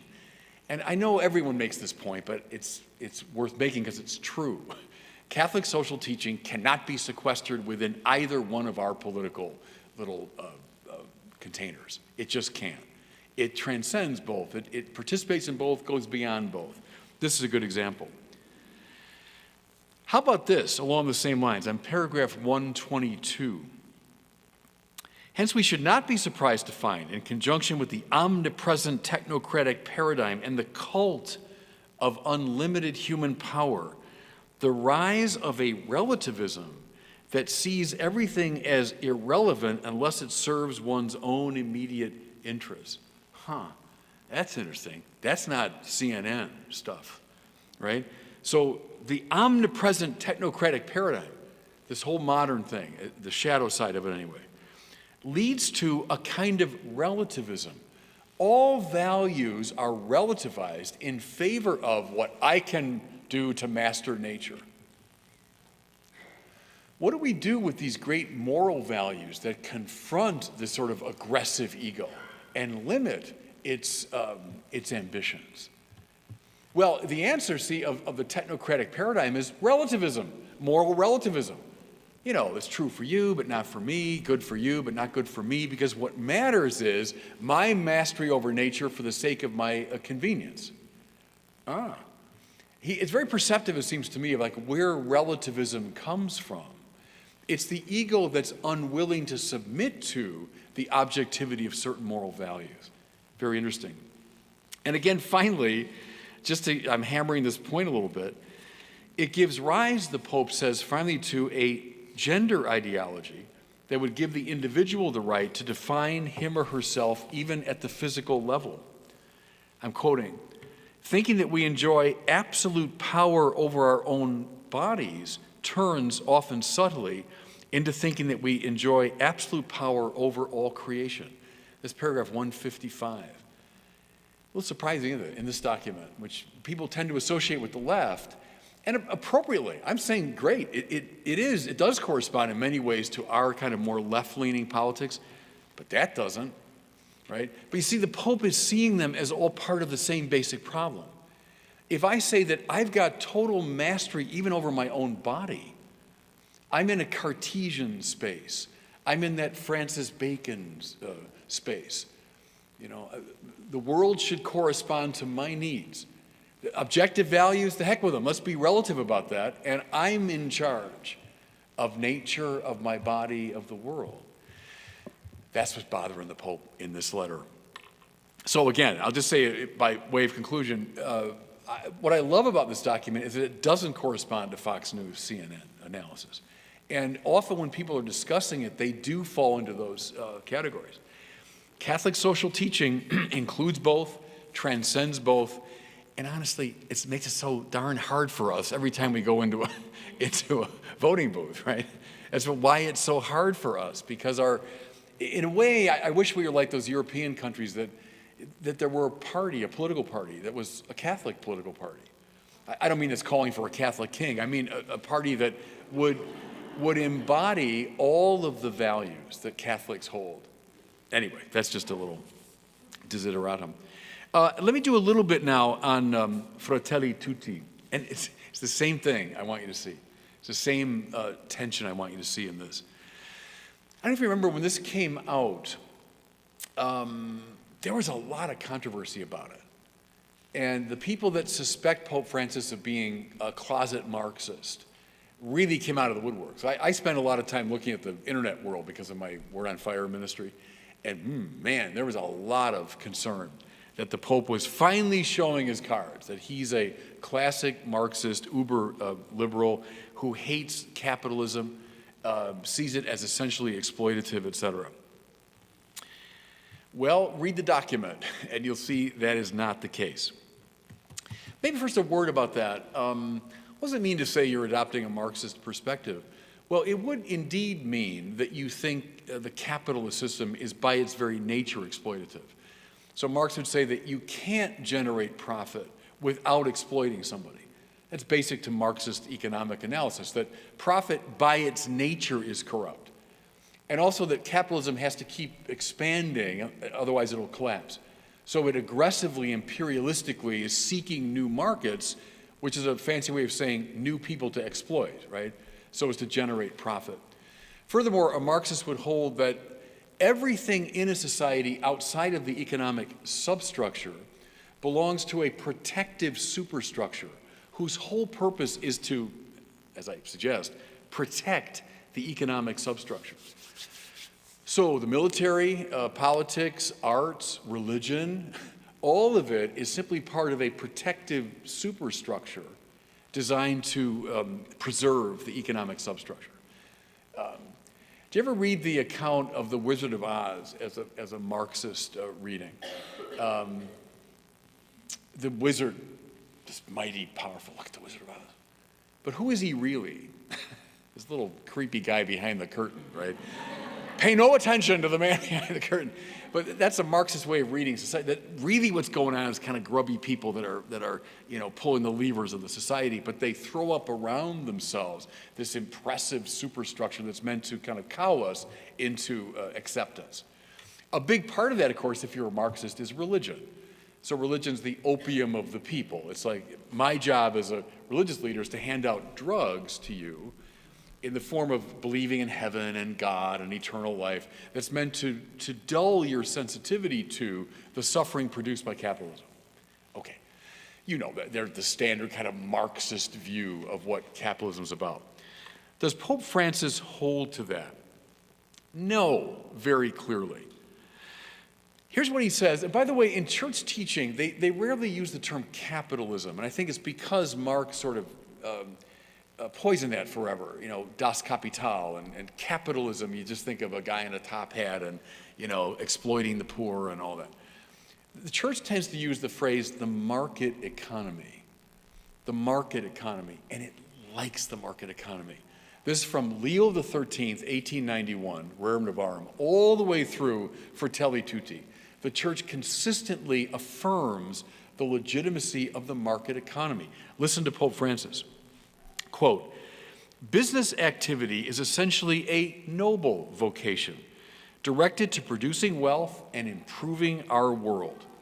No Marxist talks that way, trust me. More to it, he argues a certain self-interest, including taking a profit, is not repugnant to the moral purpose of an economic system. I'm quoting again. "In God's plan, each individual is called to promote his or her own development, and this includes finding the best economic and technological means of multiplying goods and increasing wealth," close quote. No Marxist ever talks that way. That's someone who approves of the market economy. In making those observations, as I suggest, he's right in line with Leo XIII, 1891, through all the popes intervening, John Paul II in a very clear way. He's standing in that tradition. So I hope we can put to rest the silly sort of canard that he is a advocate of Marxist globalism or something. That's not the case. Now, having said all that, the Pope tapping into another part of our tradition wants to set limits to the aggressive and dangerous shadow side of a market economy. Do you see the exact parallel here? Just as modern medicine and modern technology have been marvelous for us, but have a shadow side that needs to be addressed, so the market economy, which is good, morally praiseworthy, but carries with it a shadow side. And that should be evident to everybody, right? Who wants an untrammeled and unshackled, a completely free market economy? Well, I mean, it can become as aggressive as any form of technology. It can become as ignorant of the poor as any system. And so the church has within its system of social teaching cautions. And the Pope talks about this. There have to be both legal and moral restraints to the market economy. Legal ones, yeah, I mean, look at our own history, from child labor laws to minimum wage requirements to limits on the workday to unionization, antitrust legislation, all of that were legal means by which the market economy is controlled. But more to it, the Pope says, there has to be a moral limit set to it. The church has got to be in the forefront of teaching a morality that will set limits to the potentially rapacious, aggressive quality of the market economy. And it does so under the rubric of, and this is central to the Fratelli Tutti, the rubric of the universal destination of goods. That's the sort of catchphrase. The universal destination of goods. Did he invent it? No. It's in our social teaching tradition, and it goes all the way back to my intellectual hero, St. Thomas Aquinas. Here's how I would state it.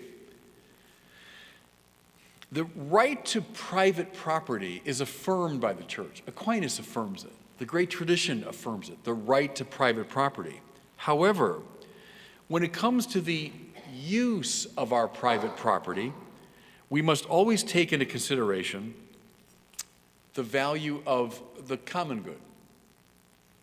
So private ownership, yes. But in the use of what we privately own, we must always take into consideration the demands of the common good. What's the universal destination of goods? The fact that the world belongs finally to God, doesn't belong to us. We can speak in a limited way of private property that, I own, and that's fine within limits. But ultimately, I'm the steward of something that God owns. And God's purpose is for the benefit of the entire race, for the common good. And so that must always be a key consideration. If you want the quote from Aquinas, it's in question 66, what they call the Segunda Secundae. So the second part of his Summa is divided into a first part and a second part.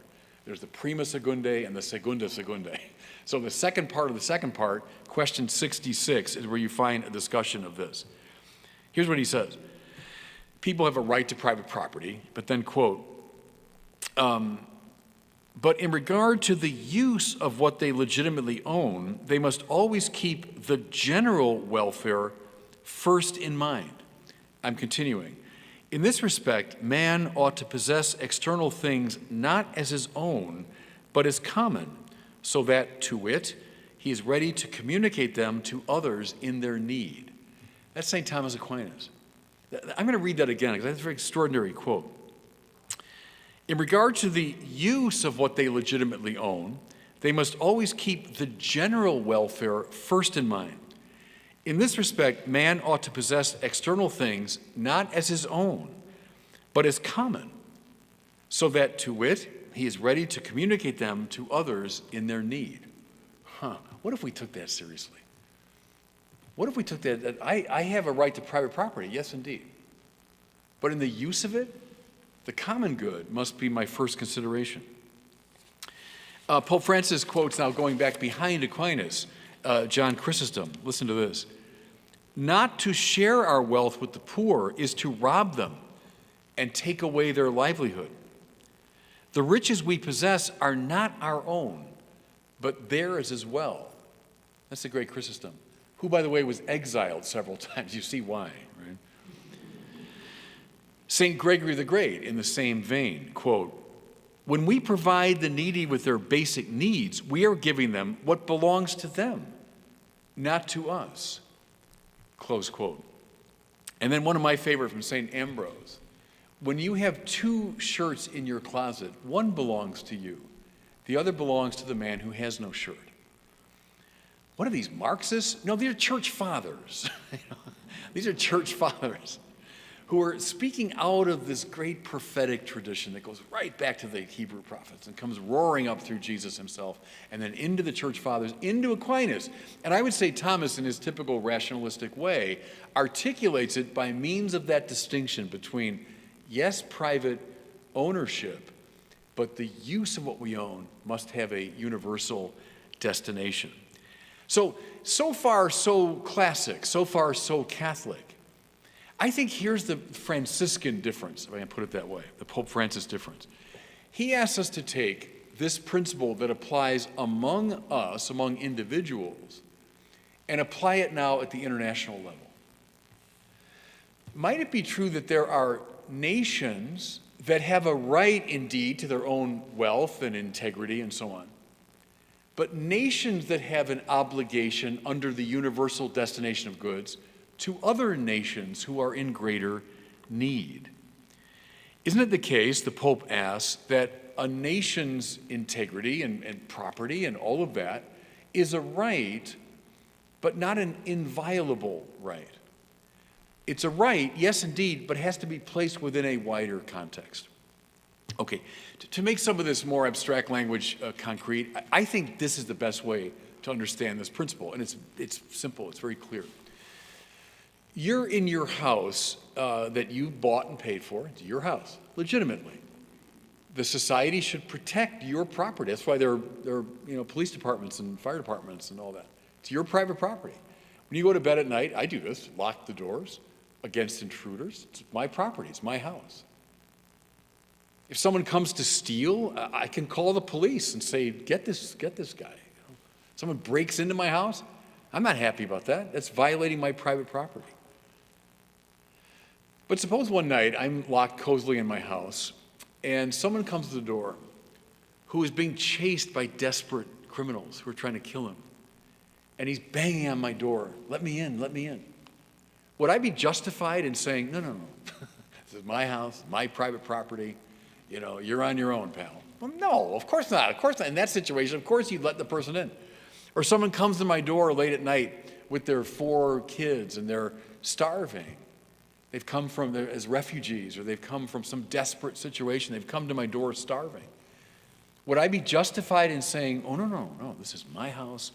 I'm going to call the police on you people? Well, no, you'd say in this circumstance, of course, what I have now belongs to someone who's in that kind of desperate need. That's the Catholic principle, I think, perfectly illustrated. Yes to private property, but within the context of the universal destination of goods.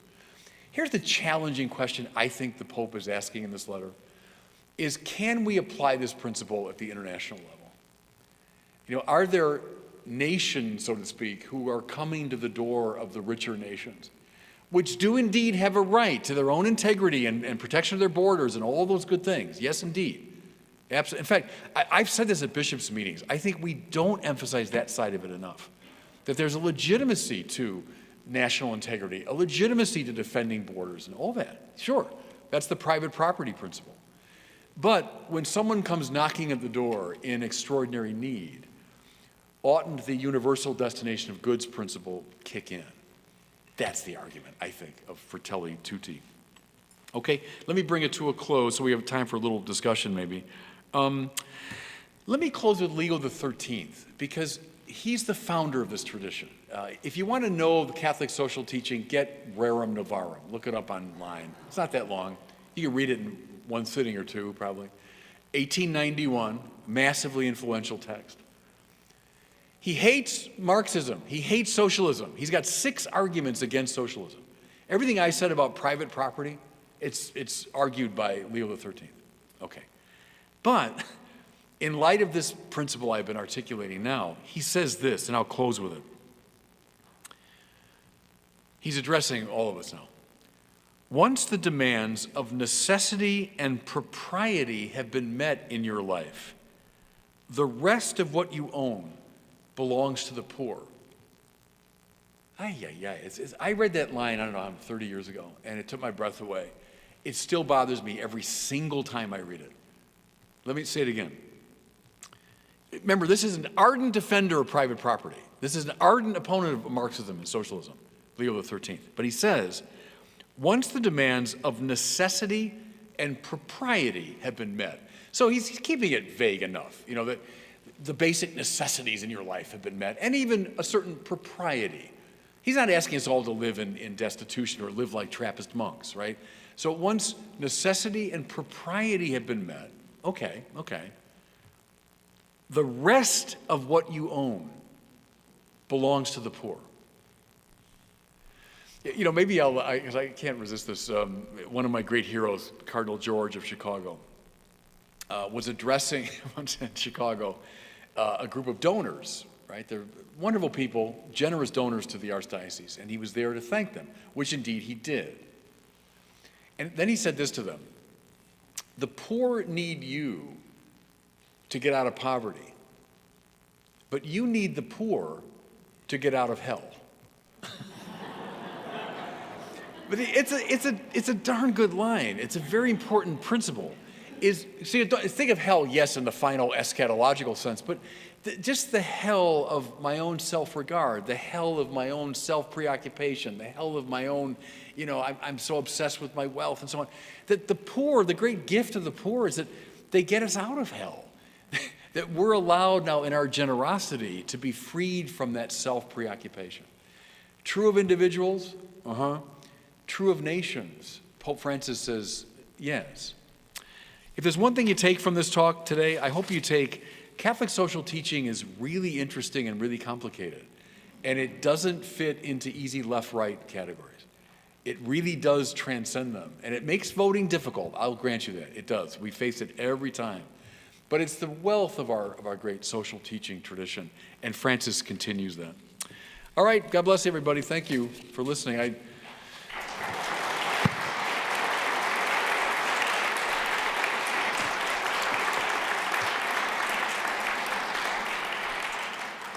I'd be more than open to question if you have that. Is there an opportunity for, can people shout, or is there a microphone available? More than open to questions or comments you might have. I'd be happy to give you a blessing, yeah. Maybe we'll get, if there's some questions first, I can give you a blessing at the end.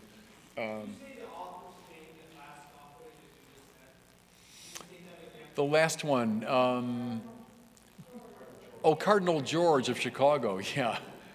Yeah, the poor need you to stay out of poverty. You need the poor to stay out of hell. Not bad. Yeah, the great Cardinal George. Any other concerns or questions or observations about that? Please, go ahead. So there's the universal destination. Yeah. And those should be to the needy. And how do we necessarily respect their dignity in our generosity? Yeah. Their rights as individuals? Yeah, that's a good question. I think you have to do it in the privacy of your own conscience and with a good spiritual director or spiritual friend. But you see, part of the, I think, genius of Catholic social teaching is it doesn't get too much into the weeds. It articulates the principles and then allows us to make the concrete decisions. So what is that in my case when necessity and propriety have been met? Well, I mean, I have to determine that, I suppose, with the help of a good, challenging spiritual director. You know, that's a matter of prudence. There isn't like one clear answer. Some of the finest people I've ever known in my life in the church have been some exceptionally wealthy people. And let's face it, none of this would exist without wealthy people. The Mayo Clinic wouldn't exist without wealthy people. I mean, thank God for wealthy people. You know, so I don't want to demonize wealth. The church isn't demonizing wealth. But each person's got to make that determination, I think, on his or her own.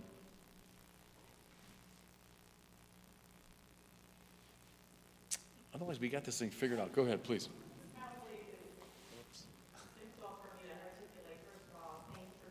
You're welcome. So a lot of this is culture, how we were brought up type of thing, and I know trusting Jesus. Good, Thanks, thanks. Steve. Trusting God to provide. We get that, I think, in our, just the way we were brought up. But part of it is, your basic needs. The future, though, that's what's the unknown, Sure. I think. And can you address that? The thing I think about is, as we get older, what will we need type of thing. Sure. And I was brought up to make sure that you're not a burden to others type Yeah. of thing. Yeah. So can you address that? Sure, that's legitimate. Again, I put that under the rubric of personal prudence. There's no absolute answer to that question. I mean, I've got personal savings. I've got money that I'm saving up. So if you take the really radical interpretation of those John Chrysostom quotes, or Ambrose quotes, I look in my closet and I have all these shirts and pants. Do I hand them out to the poor? Well, yeah, maybe. I've often said during Lent, a really good practice is go into your closet and take a good look at it. Think, I haven't worn that in about 10 years, I mean, why do I have all these things? So I want the challenge of that to come through. At the same time, it's up to the individual to make that decision in conscience. What's a responsible saving for the future and what's maybe too much hoarding of wealth, out of self-preoccupation? I can't decide that. Your confessor, your spiritual director, in your own conscience, you have to work that out, I think. Good. Other observations, please. Go ahead. Get your aerobic workout.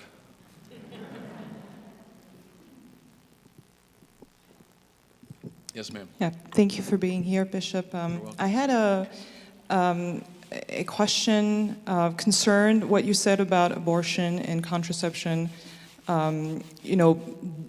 These being the solutions to global warming. And I'm from Europe, and in Europe it's really big. It's something I have conversations with my friends all the time that they don't want to have kids, and because it's bad for the environment. That's really, Extinction Rebellion. And I was thinking about this and trying to discuss with my friends.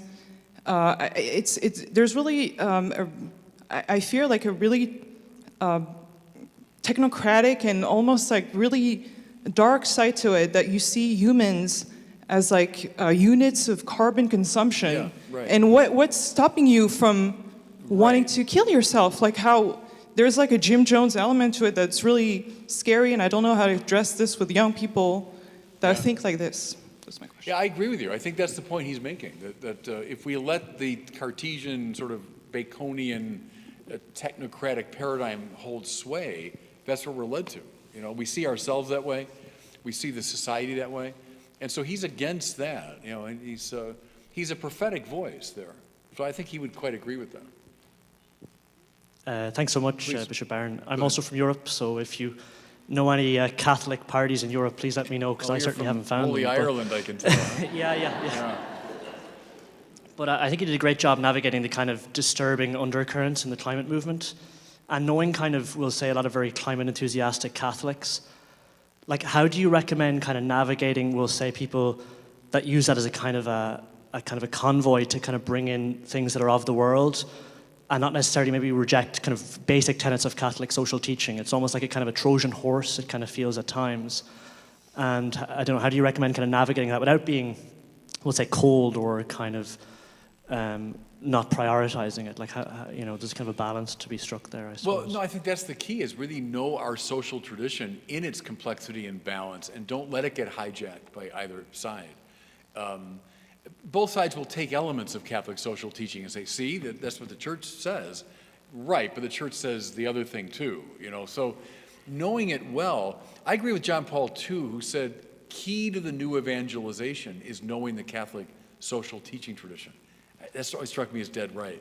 It's a great way to evangelize people. So we should know our own tradition well enough in its balance and complexity to avoid that kind of hijacking danger, I think.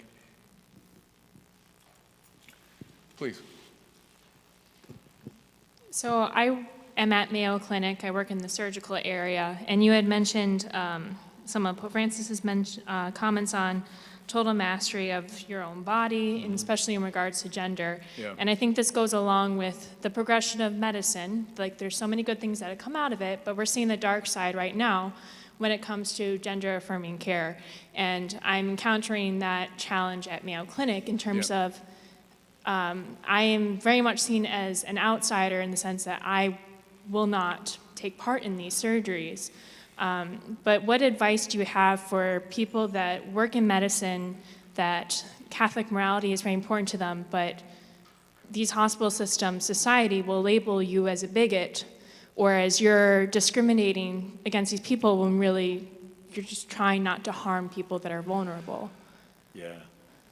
You have to be as innocent as doves and clever as serpents, as the Lord said, right?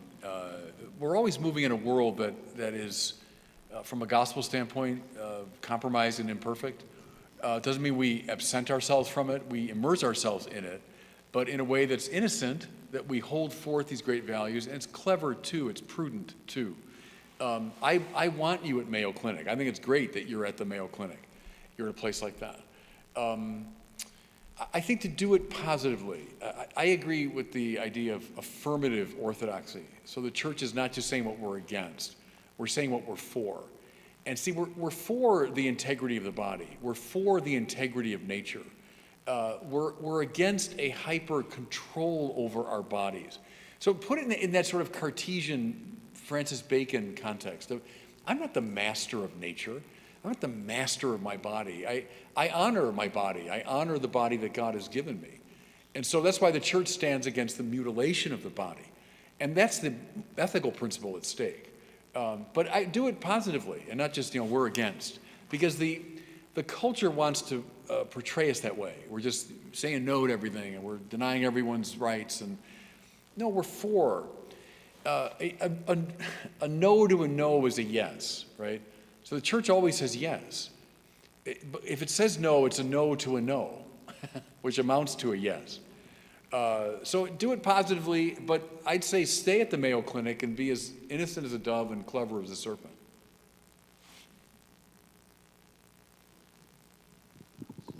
Yes, sir, go ahead.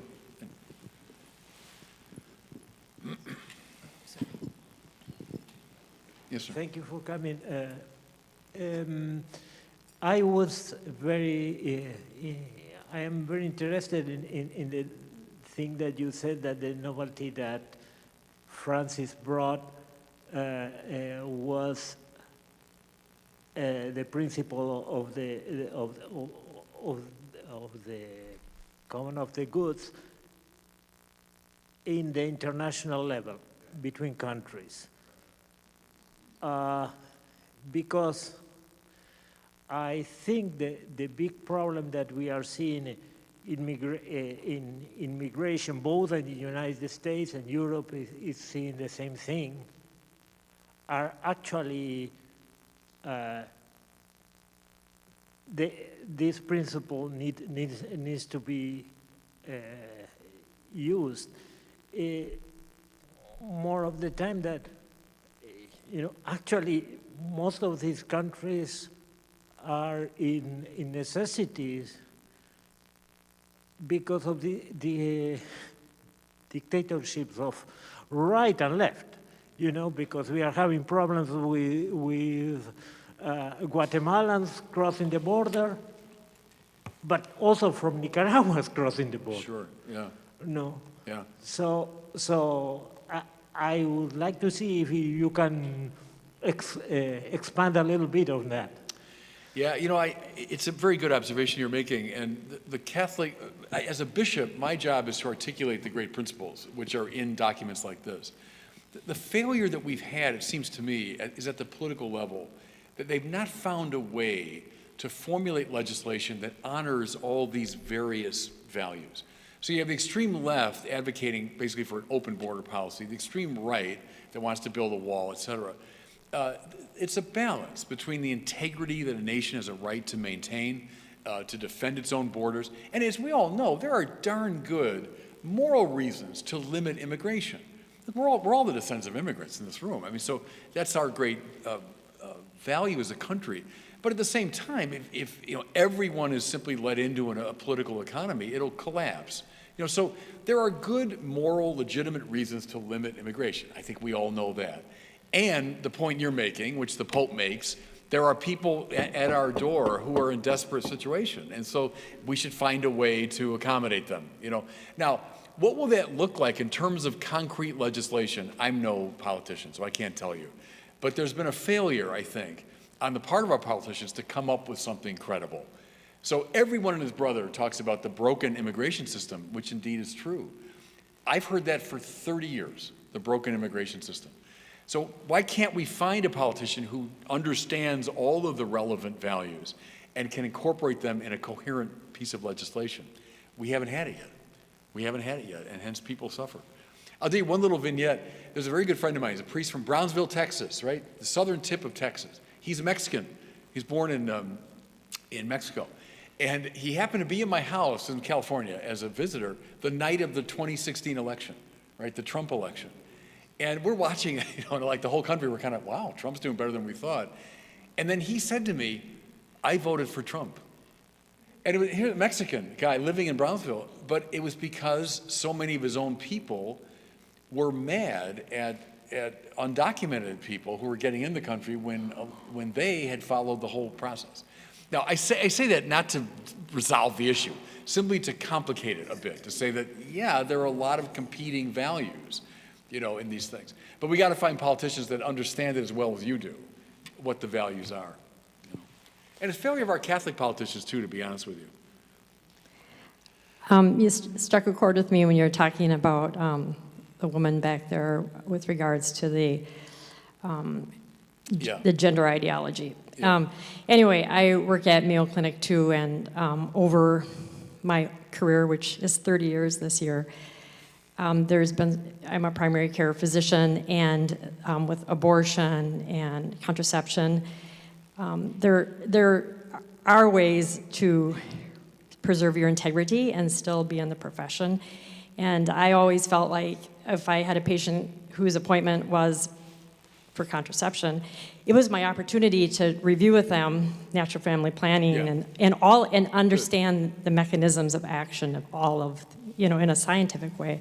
And I was surprised how often they would choose against it, where I felt like that's how I witnessed. And then I was chair for a while of our division and worked a lot with the personnel committee of the institution, and they do have policies to protect conscious protections. So I am hopeful. Yeah. And then being at the tip of the spear with gender ideology, one of our children, transgendered, and I don't have the answers for all of that. It's painful, but my only hope is to stay in companionship with our child. Absolutely. And not totally alienate them. Absolutely. And that's a basic Catholic principle, too, you know. You know what I love about that remark? Some in this room are old enough to remember Catholic Action before the council, the Catholic Action movement, which would gather, let's say, physicians and nurses and medical technicians together and say, let's read the gospel, and then we'll do a see, judge, and act.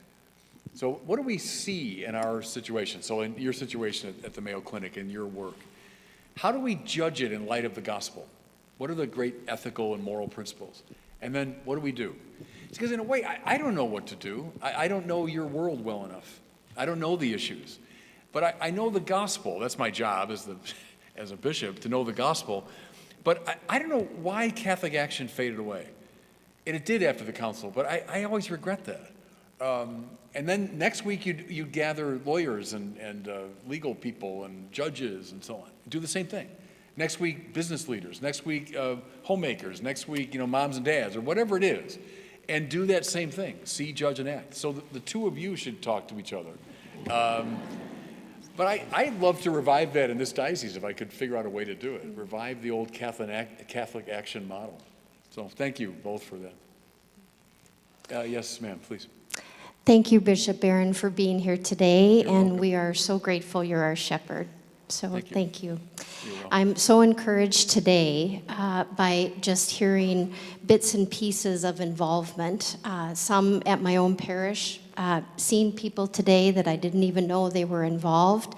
And so one of the sisters said hope, and I have that today. Any comments on kind of testing the fruits of the Spirit? We're drawn for many reasons, our hearts to align social justice and become involved, and thoughts on the importance of the sacraments, perhaps, focus on the Eucharist, Eucharistic vision. What do we need to make sure that we're doing for our own spiritual involvement so we're not losing the vision that we need to have with why we're drawn to serve the poor? Super important. I've written a lot about her. One of my heroes is Dorothy Day, the founder of the Catholic Worker Movement. And because Dorothy Day kept all that together. I mean, she was a woman of extraordinary prayerfulness. The Mass and benediction and retreat and 40 hours, and she was on her knees all the time, right? And she was the most radical advocate of social justice and care for the poor at the same time. And I gave a talk some years ago about this because I think one of the tragedies of the post-conciliar period is those two things fell apart. And we think, the conservatives, they're the ones they're in the sanctuary and they're praying and the liturgy and benediction. And then the liberals are all out in the street with the poor. She did both of those things. And she did one because of the other. And one led back to the other. And I think we need to recover that integrated vision of it. Because I think you're absolutely right about that. Something else that she said that I always like, and you know what, I got to go soon because I'm baptizing a baby. It's supposed to be at noon. But she said one time, I don't like the term social justice. And the reason is, she said, well, look, Karl Marx is for social justice. I mean, like anyone's for social justice. What we should do is concretize it. What we're for are the corporal and spiritual works of mercy. It's much more challenging, too. Because these social justice can become a gassy abstraction very easily. But when you say, you know what I'm for? Feeding the hungry, giving drink to the thirsty, clothing the naked, visiting the imprisoned, that puts the pressure. Okay, that means not government doing it, not some abstract piece of legislation. That means me. Who are hungry people? Trust me, they're in this city. Trust me, they're physically hungry people. Where are they? Who are they? Do you know them? They're thirsty people, literally thirsty people. They're imprisoned people not far from where we are right now. They're lonely people. Do the spiritual works of mercy. I used to tell my students that when I was a teacher, instruct the ignorant is one of them. That's what I do all day. But, pray for the living and the dead. I always forget some of the spiritual works, but find them online. Put those up on your refrigerator. Put them on your computer screen. The corporal and spiritual works of mercy, that's our social justice. And we should be personally committed to those and fed by prayer and the Mass and the Eucharist and the sacraments, etc. I better break because this is a dear friends of mine. We had a little Word on Fire in my media ministry. The senior directors met up here a couple days ago, and two of them are married. They met at Word on Fire, and they just had their 5th baby. And they had not asked me about this. They said, would you mind baptizing the baby when we're up in Rochester? So we agreed to noon today, so I got to get going. God bless you all. Great being with you. Enjoyed it very much.